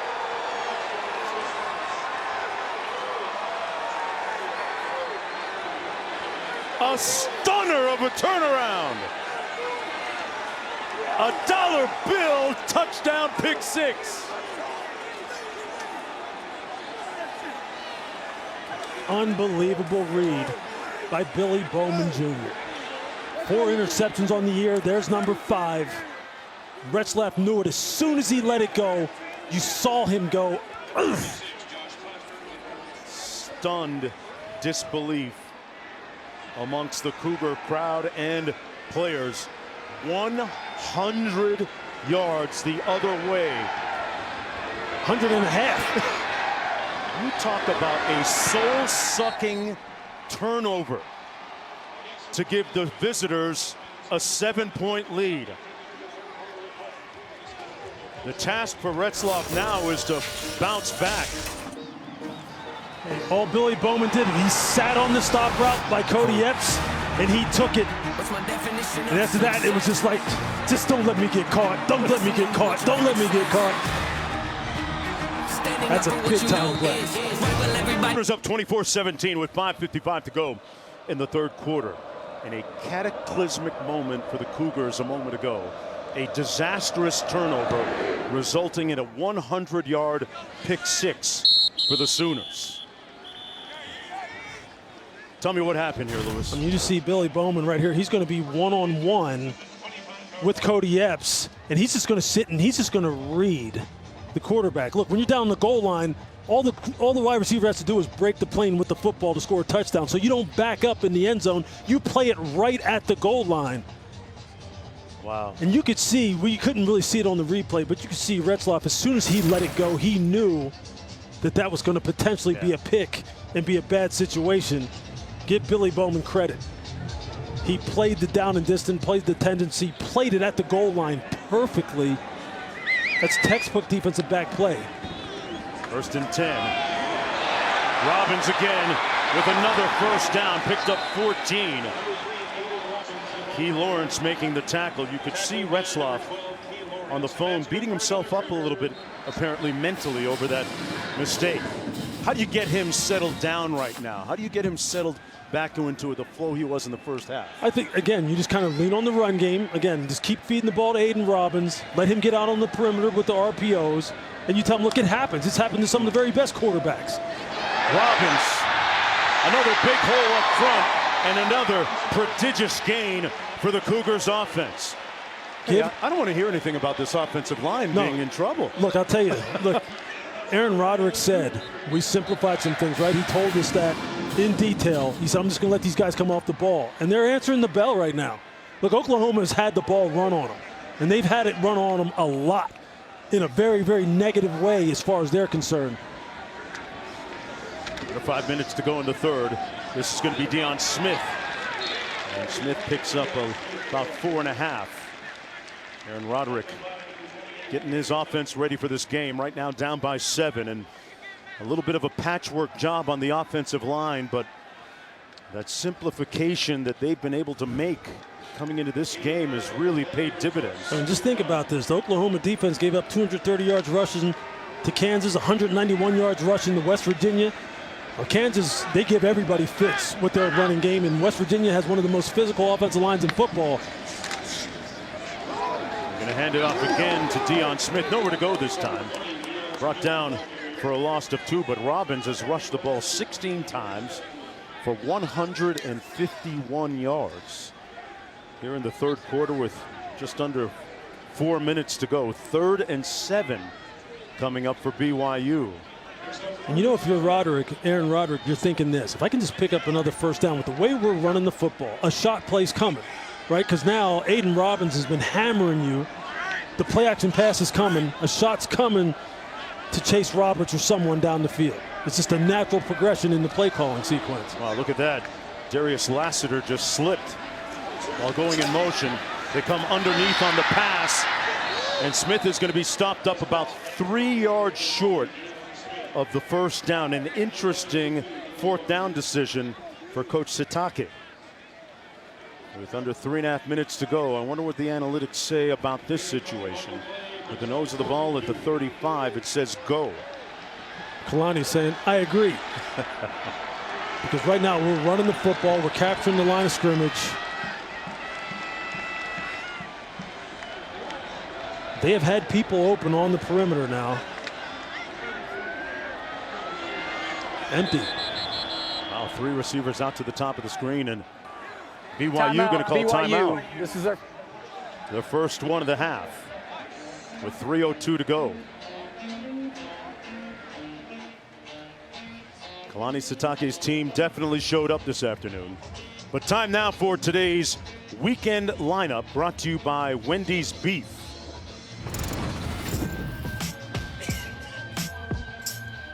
Look at some of the games. That Washington-Oregon State game is going to be an absolute headbanger on ABC later on tonight. I can't watch Michael Penix Jr. pass enough. I love watching him spin that football. What a big time game going into a very hostile environment for Michael Penix. Yeah. Missouri has been playing some really good football. We just saw Clemson last week, and you know those rivalries, North Carolina and Clemson, those are just always big time games, man. 4th and 2 for BYU coming up. L.J. Martin in the backfield. You got to think, is it Cody Epps' time? He's the guy right now. Whenever they put Chase Roberts in the slot, sometimes that's a tell as well up here at the top of the screen. Hill in motion. Retzloff going to throw it. Finds a man wide open. Epps on the loose. First and goal, BYU.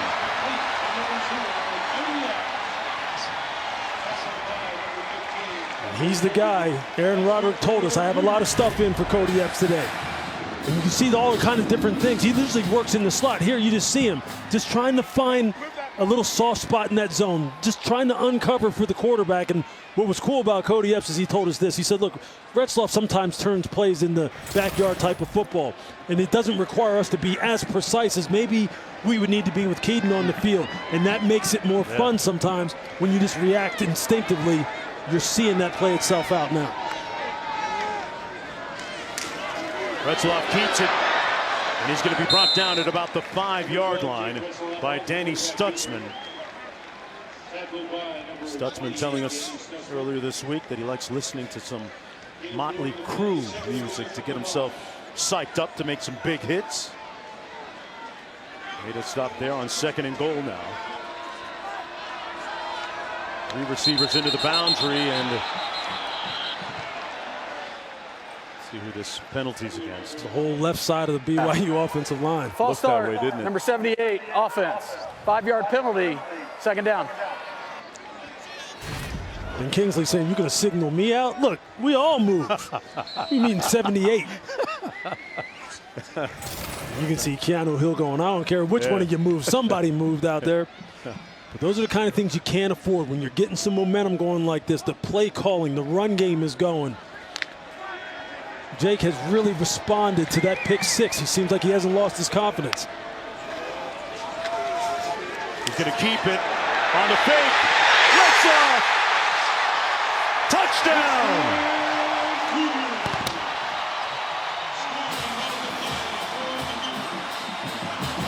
That'll keep your confidence too. Yes. Go ahead and score a touchdown.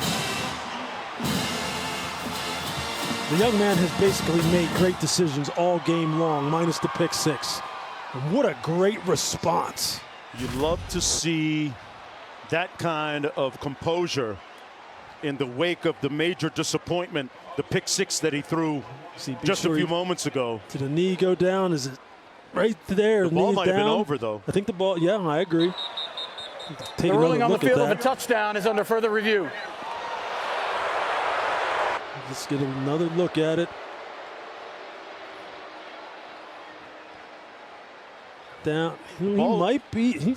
The ball's over there, though. I know, but you know, if you back that up a little bit, right? Okay, let's see. You go real slow, frame by frame. Are they going to say the knee is down right there? Is that ball in his hand? Does it break the front plane of the goal line? Well, the call on the field is a touchdown. Yeah. Must be indisputable It's video hard. evidence to overturn the call. Yeah, on the I don't field. really see where the front of the ball is. Where would they declare him down? Right there. Is that ball breaking the plane? Is there enough evidence to overturn it? We're going to find out here in a minute. But either way, a great response by Retzloff. If you backed it up one frame,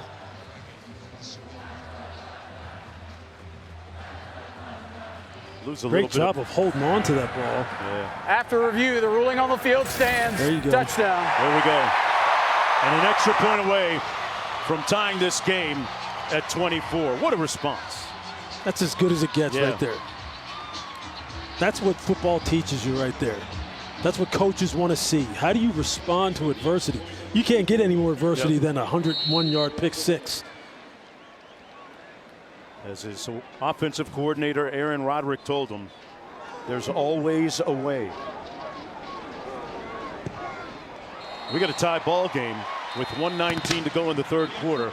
It's the 4th tie of this contest. Hey, all season long, student sections across the country are competing to be the Taco Bell Live Moss Student Section of the Year. Download the Taco Bell app to learn more.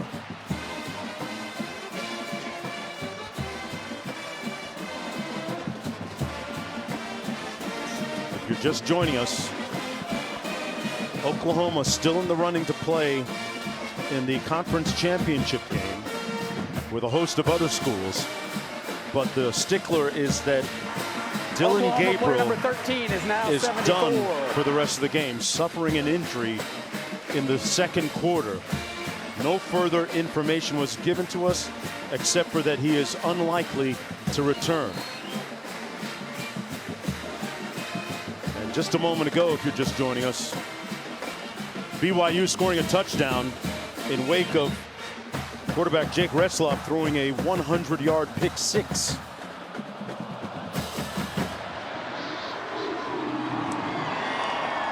The Sooners' first appearance here in Provo. And Farouk will bring it out. Turning it north-south, a nice return out to the 32. Let's go back to the studio. Jonesy, some good action in this afternoon window. Starting with Miami and Louisville. Mark Fletcher has been big for the Canes today. Down 2, takes it down to around the 2. He would then punch it in. Miami has regained the lead on Louisville, who again needs to win to clinch a spot in the ACC championship. Jackson Arnold in at quarterback. His third series. The first two pretty much ended in 3 and outs. Stogner in motion. They're going to keep it on the ground to Sawchuk. Found a crease on the right side, and Sawchuk into BYU territory before finally being pushed out of bounds by Alfred. Get a player down to the field with under a minute to go in the third. There you see that counter play, getting outside on the edge.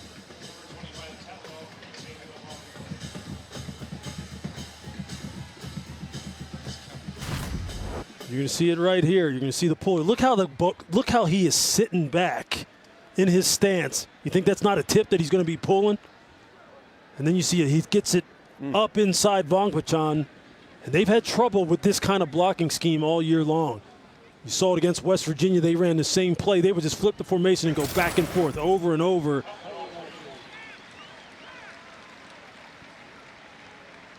Well, I guess that's one of the ways to ease some of the pressure on Jackson Arnold, right? There you go. 32-yard gain. This is his 5th game of the season. He's got some numbers on the year, 13 of 15 overall coming into this one today.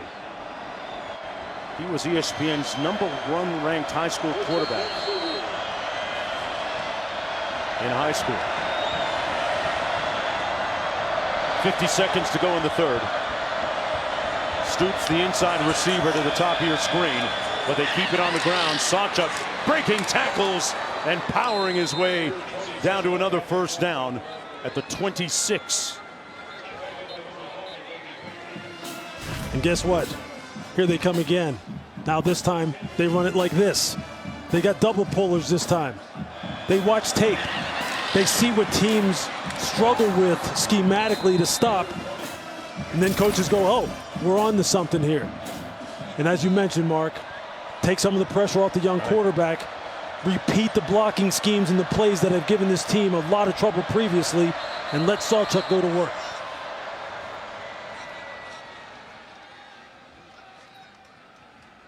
That is not the end of the third quarter. Looks like we have one of the Oklahoma players with a helmet malfunction. Q. Right guard, McCade Metiyer, face mask up by his eyebrows, comes undone. His teammates tried to slap it back on. It wouldn't go. The umpire sees it, says, son, you got to leave the game with that. Hey, man, no time for Home Depot. Fix that thing up. That's the end of the third quarter. Now let's take a quick timeout with DoorDash. And a raucous, boisterous, vociferous crowd here at BYU. 15 minutes to play to see if BYU can get a win and become bowl eligible, or if Oklahoma can stay in that conference championship picture. On 1st and 10, the handoff to Sawchuk. Picked up about 2 yards on the play. Mark, they keep going with the counter, with the G schemes, the pullers.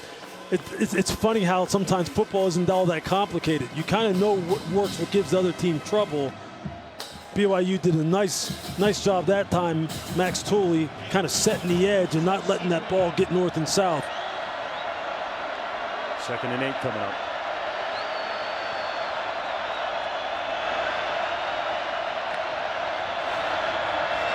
Arnold throws on a slant, tipped away, incomplete.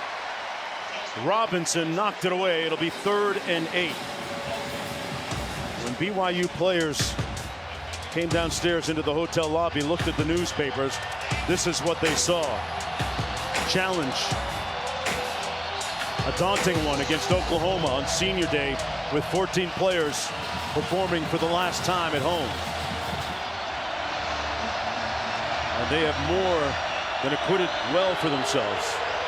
3rd down. You got to get it to Drake Stoops. He has to, all of a sudden now, he has to provide that kind of security blanket for young Jackson Arnold the same way he did for Dylan. Arnold looks his way, and we have a whistle first. False start, number 75, offense. 5-yard penalty, 3rd down. That's going to push it back a little bit for the Sooners. And Walter Rouse is trying to get into his pass set as early as possible. You see offensive linemen try and cheat the snap count as often as possible because they know the athleticism of some of these pass rushers, man. You got to sit in here, and it's going to be hard with this crowd as amped up as it is now. 6 penalties for a total of 45 yards for Oklahoma. 3rd and 13. Got to get down to the 16 for the 1st down. Arnold stands firm and delivers a pointed pass to Farouk. 1st down, Oklahoma. Picked up 16. That is big time. The offensive tackle's getting dumped right at your feet, and you just standing there and you don't flinch. There's Arnold on the run this time, using his legs, and stopped up at about the 12 by Eddie Heckard. Yeah, Tyler Batty with a nice rush off the edge. That's what they call a power rush. Kick off your Week 11 NFL Sunday at 10 a.m. Eastern Time. Countdown Crew, ESPN, and the app. They'll have all the early breaking stories and updates. Monday Night Football Crew will be in Kansas City for Super Bowl 57 rematch. Eagles-Chiefs, 8 Eastern, ABC. Deportes, ESPN. Peyton and Eli on the Deuce.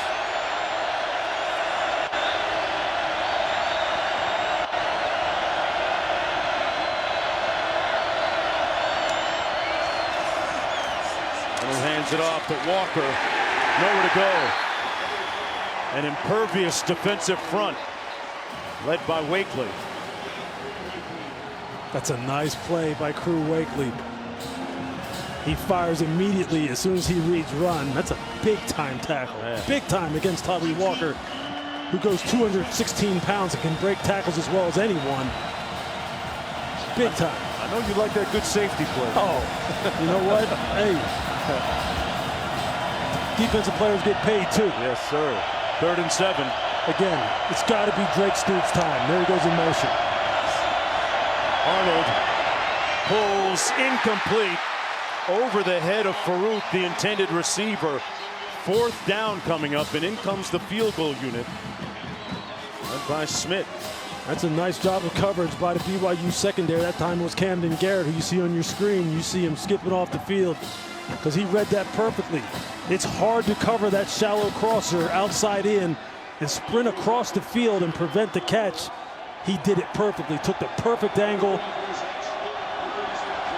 Nice defensive play. Smith can attempt this one from 27 yards out. Made one earlier this afternoon from 23. Wow. He missed it. A squandered opportunity. And the Cougars will have an opportunity to take the lead with the football when we come back.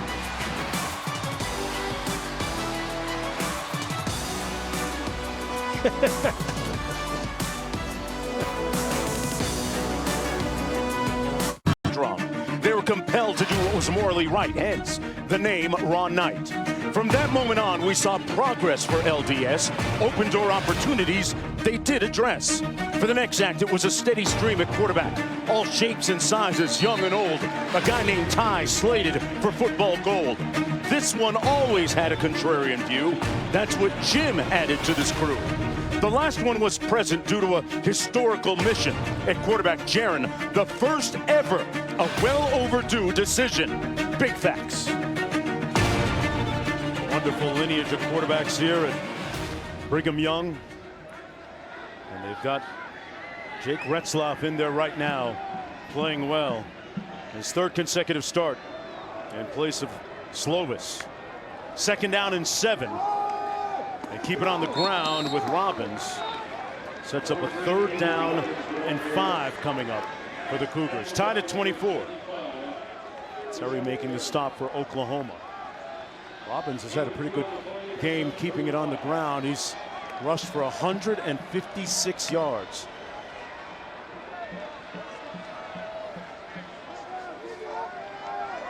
Big down and 5. Big 3rd down for Oklahoma. Terry just made that last tackle. He's coming out of the game. From a field position standpoint, it's a big 3rd down for Oklahoma. The young quarterback now in the game, and for Roberts in motion. They're going to keep it on the ground and pick up the 1st down with Robbins out to the 33.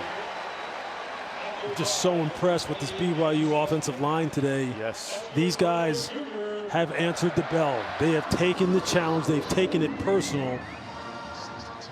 And you can just see it. 162 yards rushing now for Aiden Robbins, averaging over 8 yards a carry, 8.5 to be exact. 240-pound running backs start to wear on a defense. And this is the time where it starts to really show up at this point in the game. Transfer from UNLV, initially from Louisville, Kentucky. Little play fake. Retzlaff gets it out to his receiver, Marion. And Marion going to be brought down to the 31 as we go back to the studio. I want to catch you up on what's going on between Maryland and Michigan. It is getting close. Talia Tungavailoa, big pass to Caden Prather, originally ruled a touchdown, reviewed down at the 1. They would then punch it in. 29-24, start of the 4th quarter, Michigan. A little tight there. 9:42 to go here. Robbins in the backfield. Rex in motion. They keep it on the ground with Robbins. Big blocks in front of him. Got about 5. Dolby making the tackle for Oklahoma. You just get the feeling, Lewis, that this BYU offense is in rhythm, even in light of the fact that they had the pick 6. They still move. They've been moving the ball well in the second. They sure have. And again, the offensive line is answering the challenge. And what the running ability of Jake Retzlaff does to the defense is it slows everyone down up front, especially the perimeter players. They don't know if they can flow down the line of scrimmage as fast because he may pull the ball on some of these zone actions. The linebackers kind of get caught going, did he hand it, did he not hand it? And your fits get all messed up. Empty formation. Backside pressure, ball on the ground, it's loose. The Sooners recovered it at the 25. A big hit by Stutzman to jar the ball loose. He disgorged it from the quarterback, and the Sooners have an opportunity. The 3rd turnover of the day. This is what you want from one of your best players. You see him just sneak out here and then come off the edge. Retzlaff never sees him. Holds the ball, count too long, a beat too long. And that's what you expect out of your big-time playmakers. We talked about Stutzman. Getting amped up with that Motley Crue music. He rock and rolled right there. Back after this. The sky high above Provo, about a mile up the Wasatch Mountains. And we sit in the valley in Lavelle Edwards Stadium. And this is Big 12 football on ESPN. Great scene set. Here's the run from Sawchuk. Staying on his feet. Picked up about 3 on the play. Good tough run by Sawchuk. You see the lower body power. Yeah. But again, there comes the weak side counter. Going back to it over and over again. He's going to take off, Arnold is. Still on his feet, and he got rocked. Lewis, Crew 2 yards Wakely. short. Wakely said, hey, young freshman, be careful now. You're running through there, standing straight up and down. 3rd and 1. Up at the line quickly. Going with tempo. First down and then some for Sawchuk. And then some. And then the touchdown.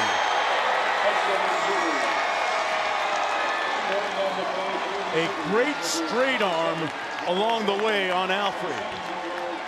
That is a big boy run by Gavin Sawchuk. Redshirt freshman, just look at the lower body power. Boom, get your pads down. Stiff arm, stay on top, stay on balance, another stiff arm. He's been doing it ever since they inserted him into the lineup. He was averaging at 7 yards a carry coming into this game.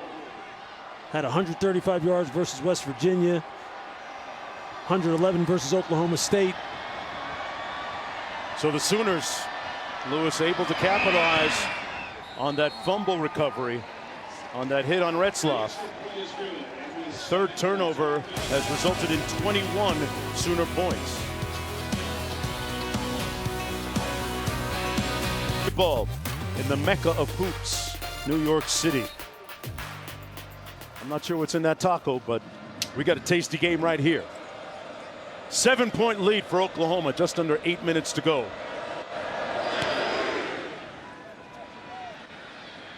It'll be 1st and 10 from the 25. Now a quick word from Cheez-It. I'm RG3Z. See you next time. Hey, who changed my name to RG3Z? Me? It's a great combo. Like college football and Cheez-It, you like? You cheddar believe it. And how will college football fans feel? They're gonna be feeling the cheesiest! Woo!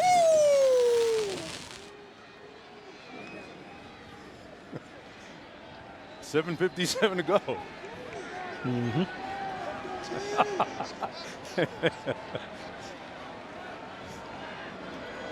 From the 25.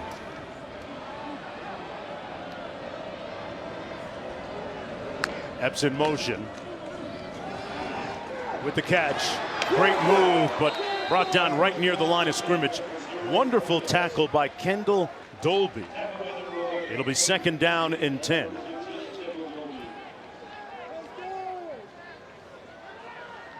I know Jake Retzlaff has had some big turnovers in this game that have been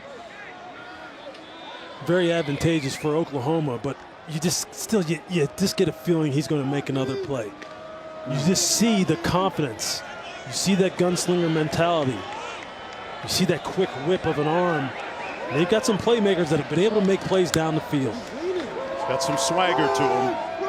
And keep it straight ahead on the run between the tackles. Robbins picks up about 3 on the play. 3rd down coming up. Got to get to the 35 to move the chains. Every possession becoming critical, absolutely critical now. Got to pick up this 1st down. 6:55 and the clock running. The running game starting to tick up for Oklahoma offensively. You got to pick this one up. 2 games remaining for them to become bowl eligible. Here today and then next week at Oklahoma State. Trying to handle their business right now. This has been the situation where they try to get the ball to Cody. Oh, he wasn't expecting the snap. And it came at him anyway. Got a whistle on the field. Retzlaff wasn't expecting the ball to come firing out.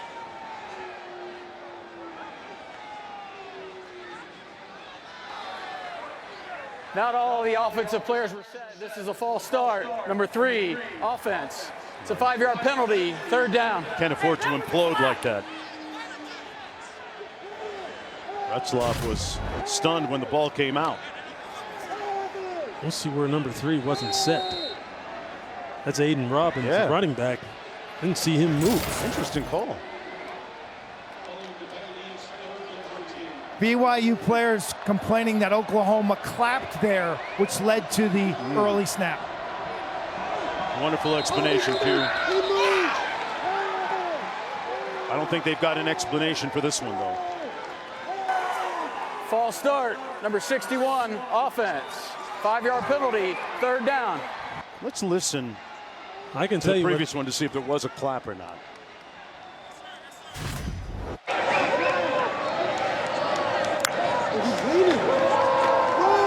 That was this play. That wasn't the penalty play, No. but on the last one just now where they got the false start, you see that late shift where the Mike linebacker may yell move, and you see the defensive tackles move their alignments inside. That's what caused the offensive line to move on the last one. Robbins on the run. A good sprint up the middle. He's going to be about 6 yards shy of the first down. Bowman Jr. making the tackle for the Sooners, and in comes the punt unit for BYU after that gain of 10. That's a big time miss right there. Yeah. Self-inflicted penalties, Back to back. inefficiencies. I mean, that's a critical possession right there, because now this clock is running again, about to go down inside of 5 minutes. And you know, Coach Levy and the Oklahoma coaching staff is going to say, look, we're dialing up a lot of run. We're going to try and take the air out of this game right now with Sawchuk. Rico punting to Freeman. Catches it at the 29. It'll be 1st and 10 from there after the 42-yard punt. The Sooners trying to get the win in their first trip ever to Provo.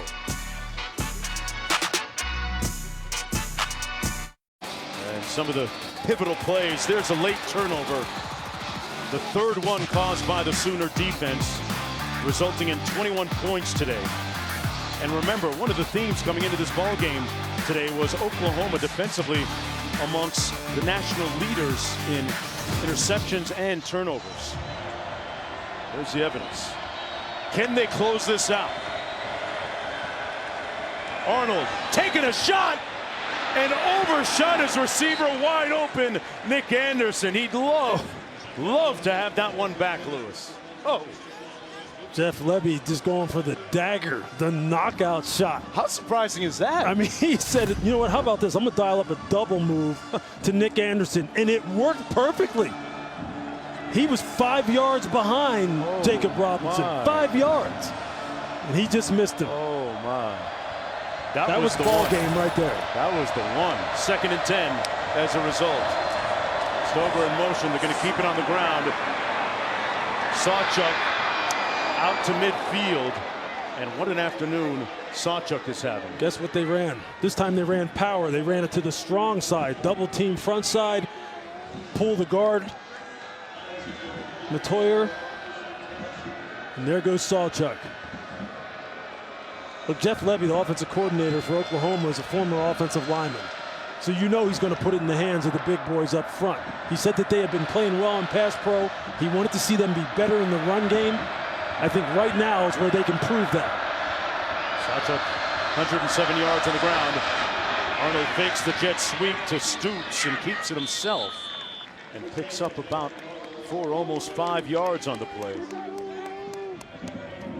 Let's take a look at today's Goodyear College Football Playoff rankings. What jumps off the page at you there, partner? Anything in particular? Oh, man, Washington with that tough game tonight on ABC. I think I'll be on a flight trying to watch it on the airplane. Yeah, that wireless better be working on my Delta flight. Yes, indeed. But, yeah, I mean, look, the big boys are still at the top. Georgia, the class of the group so far, man, with the way they've been playing. There's some good teams right there. Predetermined quarterback run. Arnold put his hat down, fighting still, and picks up the first down. Interminable effort by the stand-in quarterback. Jackson Arnold picked up 6. Mark, that's a heck of a run right there. That's a heck of a run. Those last 2-3 yards. You just hope that the safety crew, Wakely right there, 38, you hope that he's okay. He's got a brace on that left shoulder, and that was the arm that got caught right there. He has put some big hits on, but getting back to the freshman, Jackson Arnold, that's a heck of an effort. A heck of an effort. Come on, man. That was 3:26 to go. Trying to run this down. And just look here. He ran the quarterback power on the play before, and here he's got 2 guys hanging on him, and here comes the third, and he has the awareness of where the line to gain is.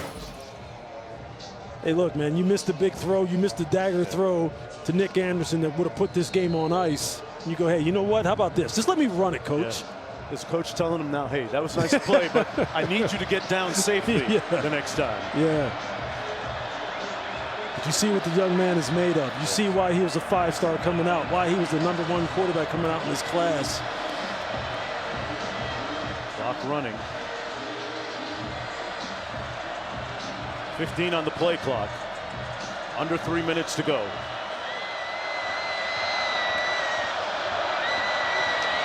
Arnold, quarterback run again, got back to the line of scrimmage. 2nd and 10 coming up. Rock Stars are racing. Head to Sin City. Don't miss the Las Vegas Grand Prix tonight at 11:30 Eastern on ESPN, with additional coverage on ESPN Plus and ESPN Deportes in English and Spanish at midnight. That's when the party starts jumping in Vegas, I guess. I'm gonna be watching that one too. Yeah. Love me some Formula One, but I'll tell you what, I also love good big-time football. And right now, I'll tell you what, I'm a little confused. Talk to me. Why isn't Gavin Sawchuk in the game? Why isn't he still running the football? He's standing over here on the sideline. He has been in his groove. They give it to Walker instead, Lewis, and Walker picks up about 3. Mahe making the tackle on the play. Oklahoma with 3 timeouts. BYU is going to burn one right here. They'll have 1 remaining now with 2:04 to go in the game. You see that Big 12 logo in the background. Here's what it's going to look like in the ever evolving landscape of college football. A look at who's in, who's out, what year, when, who's got the moving trucks. Hi, man. I like it. Hey, Lewis, the Big we 16. started at 10 a.m. this morning. That's all I'm going to say. We started That's a lot little different. We started a lot earlier than that. I think my phone was beeping at about 5:15 this morning. And it was pitch black out. But I'll tell you what, this game has been worth the price of admission. What a these BYU fans really eager this year in the Big 12. They're loving it. They realize that this team has a ways to go. Today's a good showing. And one thing to me that stands out, a lot of Oklahoma fans here, Mark. A lot of Oklahoma Sooner fans on their feet right now. They traveled well, Q. 3rd and 7. Stoops in the slot to the bottom of your screen. Arnold gets rid of it quickly. Got his man for the first down. Complete to Farouk, and Farouk slow to get up on that 8-yard catch. On that slant, he took a hit to the back of the head. Timeout It on the looked field like for an injury. from Alfrey. It's not a targeting situation from what I can tell from this angle, but I think he took one that you see his back get turned right here. Then you see the arm go wrapped around like right at the ear hole from Alfrey when he's coming in trying to get the hit, trying to dislodge him from dislodge the football. It's the left arm that wraps around and hits him.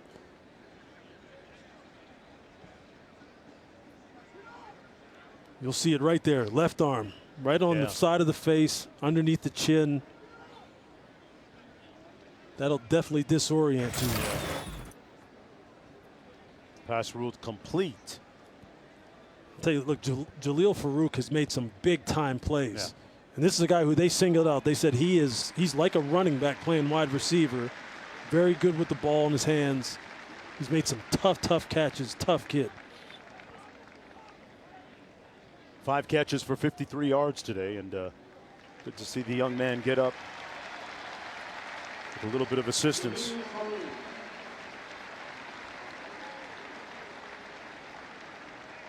Moves the chains at 1st and 10. Man, Arnold got it out of there quickly, Lewis. Yeah, that's a big-time throw. Yeah. Made a play when he had to, and there's the 2 of them. Arnold coming in for Dylan Gabriel to start the second half. Gabriel has not played at all since the second quarter. Here on Senior Day at BYU. Gabriel with an undisclosed injury.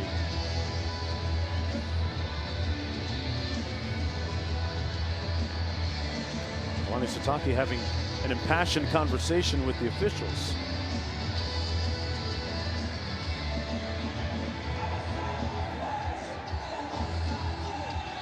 went to visit with him earlier this week.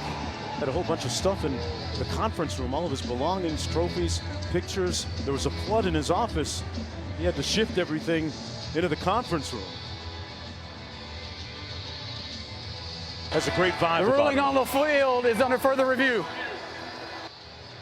They're going to check the last play. We're going to take a look at the video.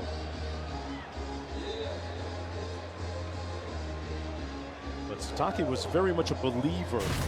Had a lot of faith in his team coming into this game this afternoon. One more look at the play. You see he has the catch. And he tucked it away right there too. First down right there. Knees down. Knee is got down. the first down.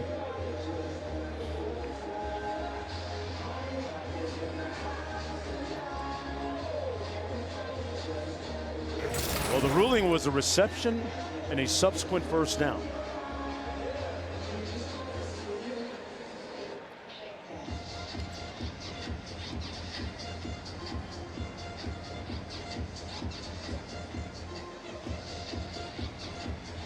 Sitake contending that perhaps it was a reception and a subsequent fumble. As we take another look,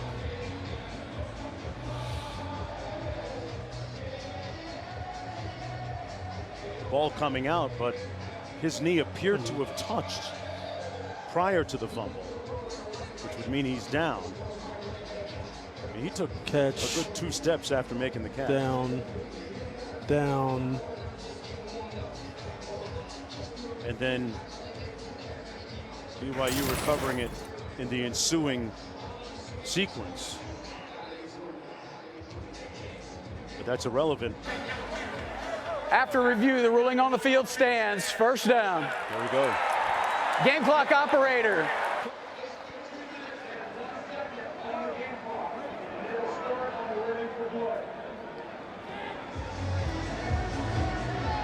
So as of now, they've got 2:01 on the game clock. It'll be 1st and 10 for Oklahoma. And BYU with a daunting task ahead with just 1 timeout remaining on defense right now. BYU is taking the 3rd and final timeout. This is the 3rd. Well, scratch that. They're out of timeouts now after that one.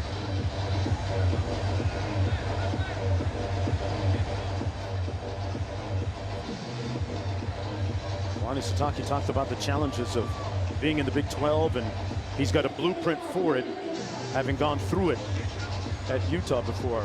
Meanwhile, earlier this week, Q ascended the Y and the hill up there in the backdrop. Look at this.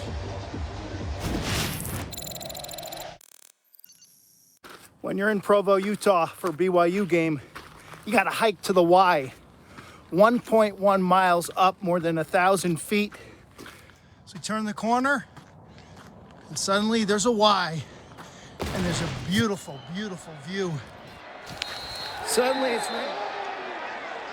Trust me, folks, he made it down safely. Arnold brought down safely in the backfield.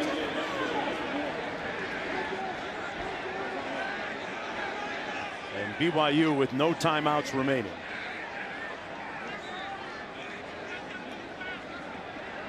See, Q's a bigger man than me. I'm afraid of mountain lions and snakes and all them things up there. He is too. Yeah. He's scared of them. He doesn't look it. 2nd and 18 coming up. Talk about dodging one today. Oklahoma came in here. Pretty healthy favorite. Lost their starting quarterback, Dylan Gabriel, after the first half. And that pick 6 really helped the cause when Billy Bowman Jr. took it back 100 yards. And Oklahoma on the cusp of registering its first win ever against BYU. In this, the 3rd meeting between the 2 schools. Able to capitalize on 3 turnovers, flipping it into 21 points. BYU wanted to find out, though, what they had from Jake Retzlaff, and we talked about that during the game. I think they have a good idea. Yes. I think they have a good idea. The future's bright for that young man. What he adds in the run game from the quarterback position will prove valuable moving forward for Kalani Sitake. Coach Venables, meanwhile, and the Sooners will head back to Norman. And I'm sure in the airport in a few minutes we'll be hearing a bunch of singing that goes along the lines of Sooner born, Sooner bred, and when I die, I'm Sooner dead. Q? Coach Venables, congrats.